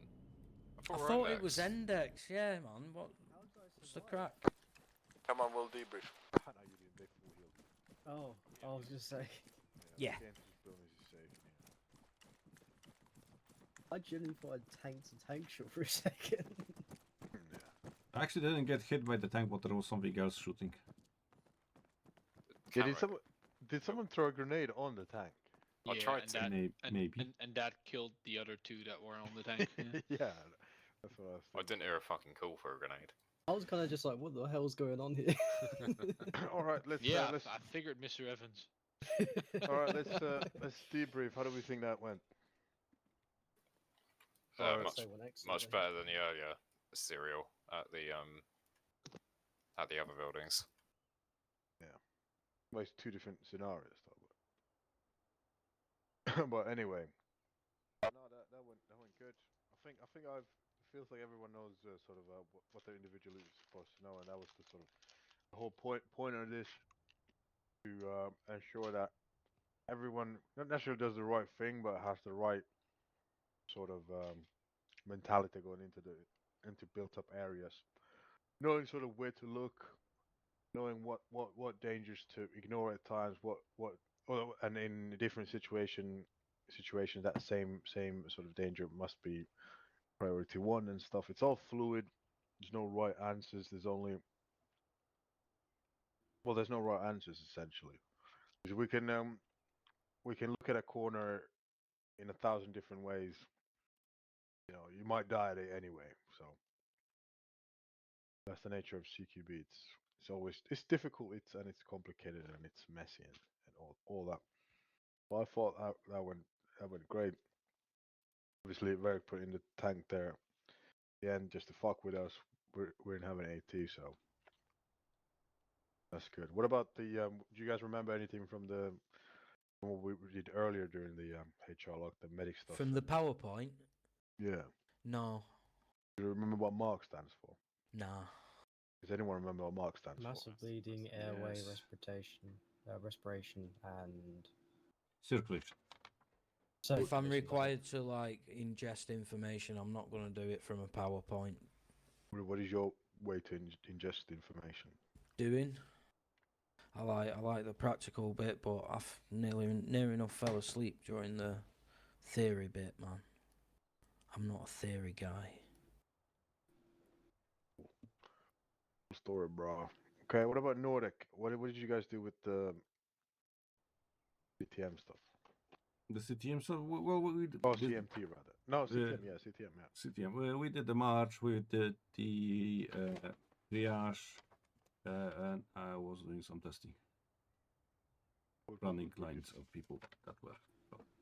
How about you, McKins? How was it pointing out correct information and getting sarcastic comments back? Was that good for you? Because I thought that was fucking embarrassing. But, whatever. I'm off anyway, boys. Cease. I'm the fucking new guy on the block, mate. So. Bye. You were right in what you were saying, though, and people should have been better with you, so apologies on everyone's behalf. When was this? When you was calling about clearing up buildings and you get II capping back, and it's like, come on, guys. Guys are fucking recruit trying to do things right, and I just felt it weren't the time for sarcastic comments. Like, and then every time we come back here, we all go, oh yeah, that was fucking great. No, it wasn't. It was shit, but whatever. Who did that? He's off. Okay, that was very informative. Yeah, Camaro. Figure out what happened there. If he wants to elaborate, then I'm all ears. But Yeah. if he doesn't, then that's about it. Yeah. Yeah, do you feel like some of you were mistreated anyway, McKins? Not mistreated, but I feel like generally there's going to be some distaste to the fucking new guy on the block. So. Distaste. Should be. That's going to be my honest opinion. No, it should be none of that. Yeah. But anyway, yeah, I don't know what Burkett's on about.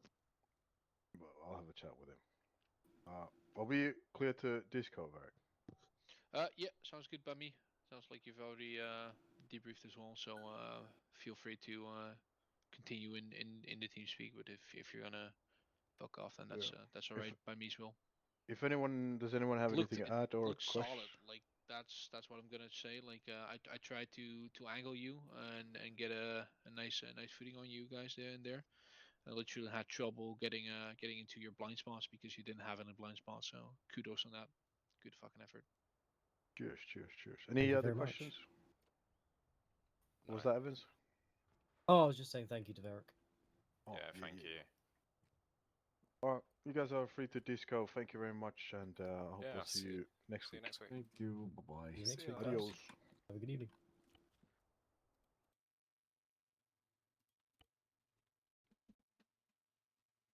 Channel switched.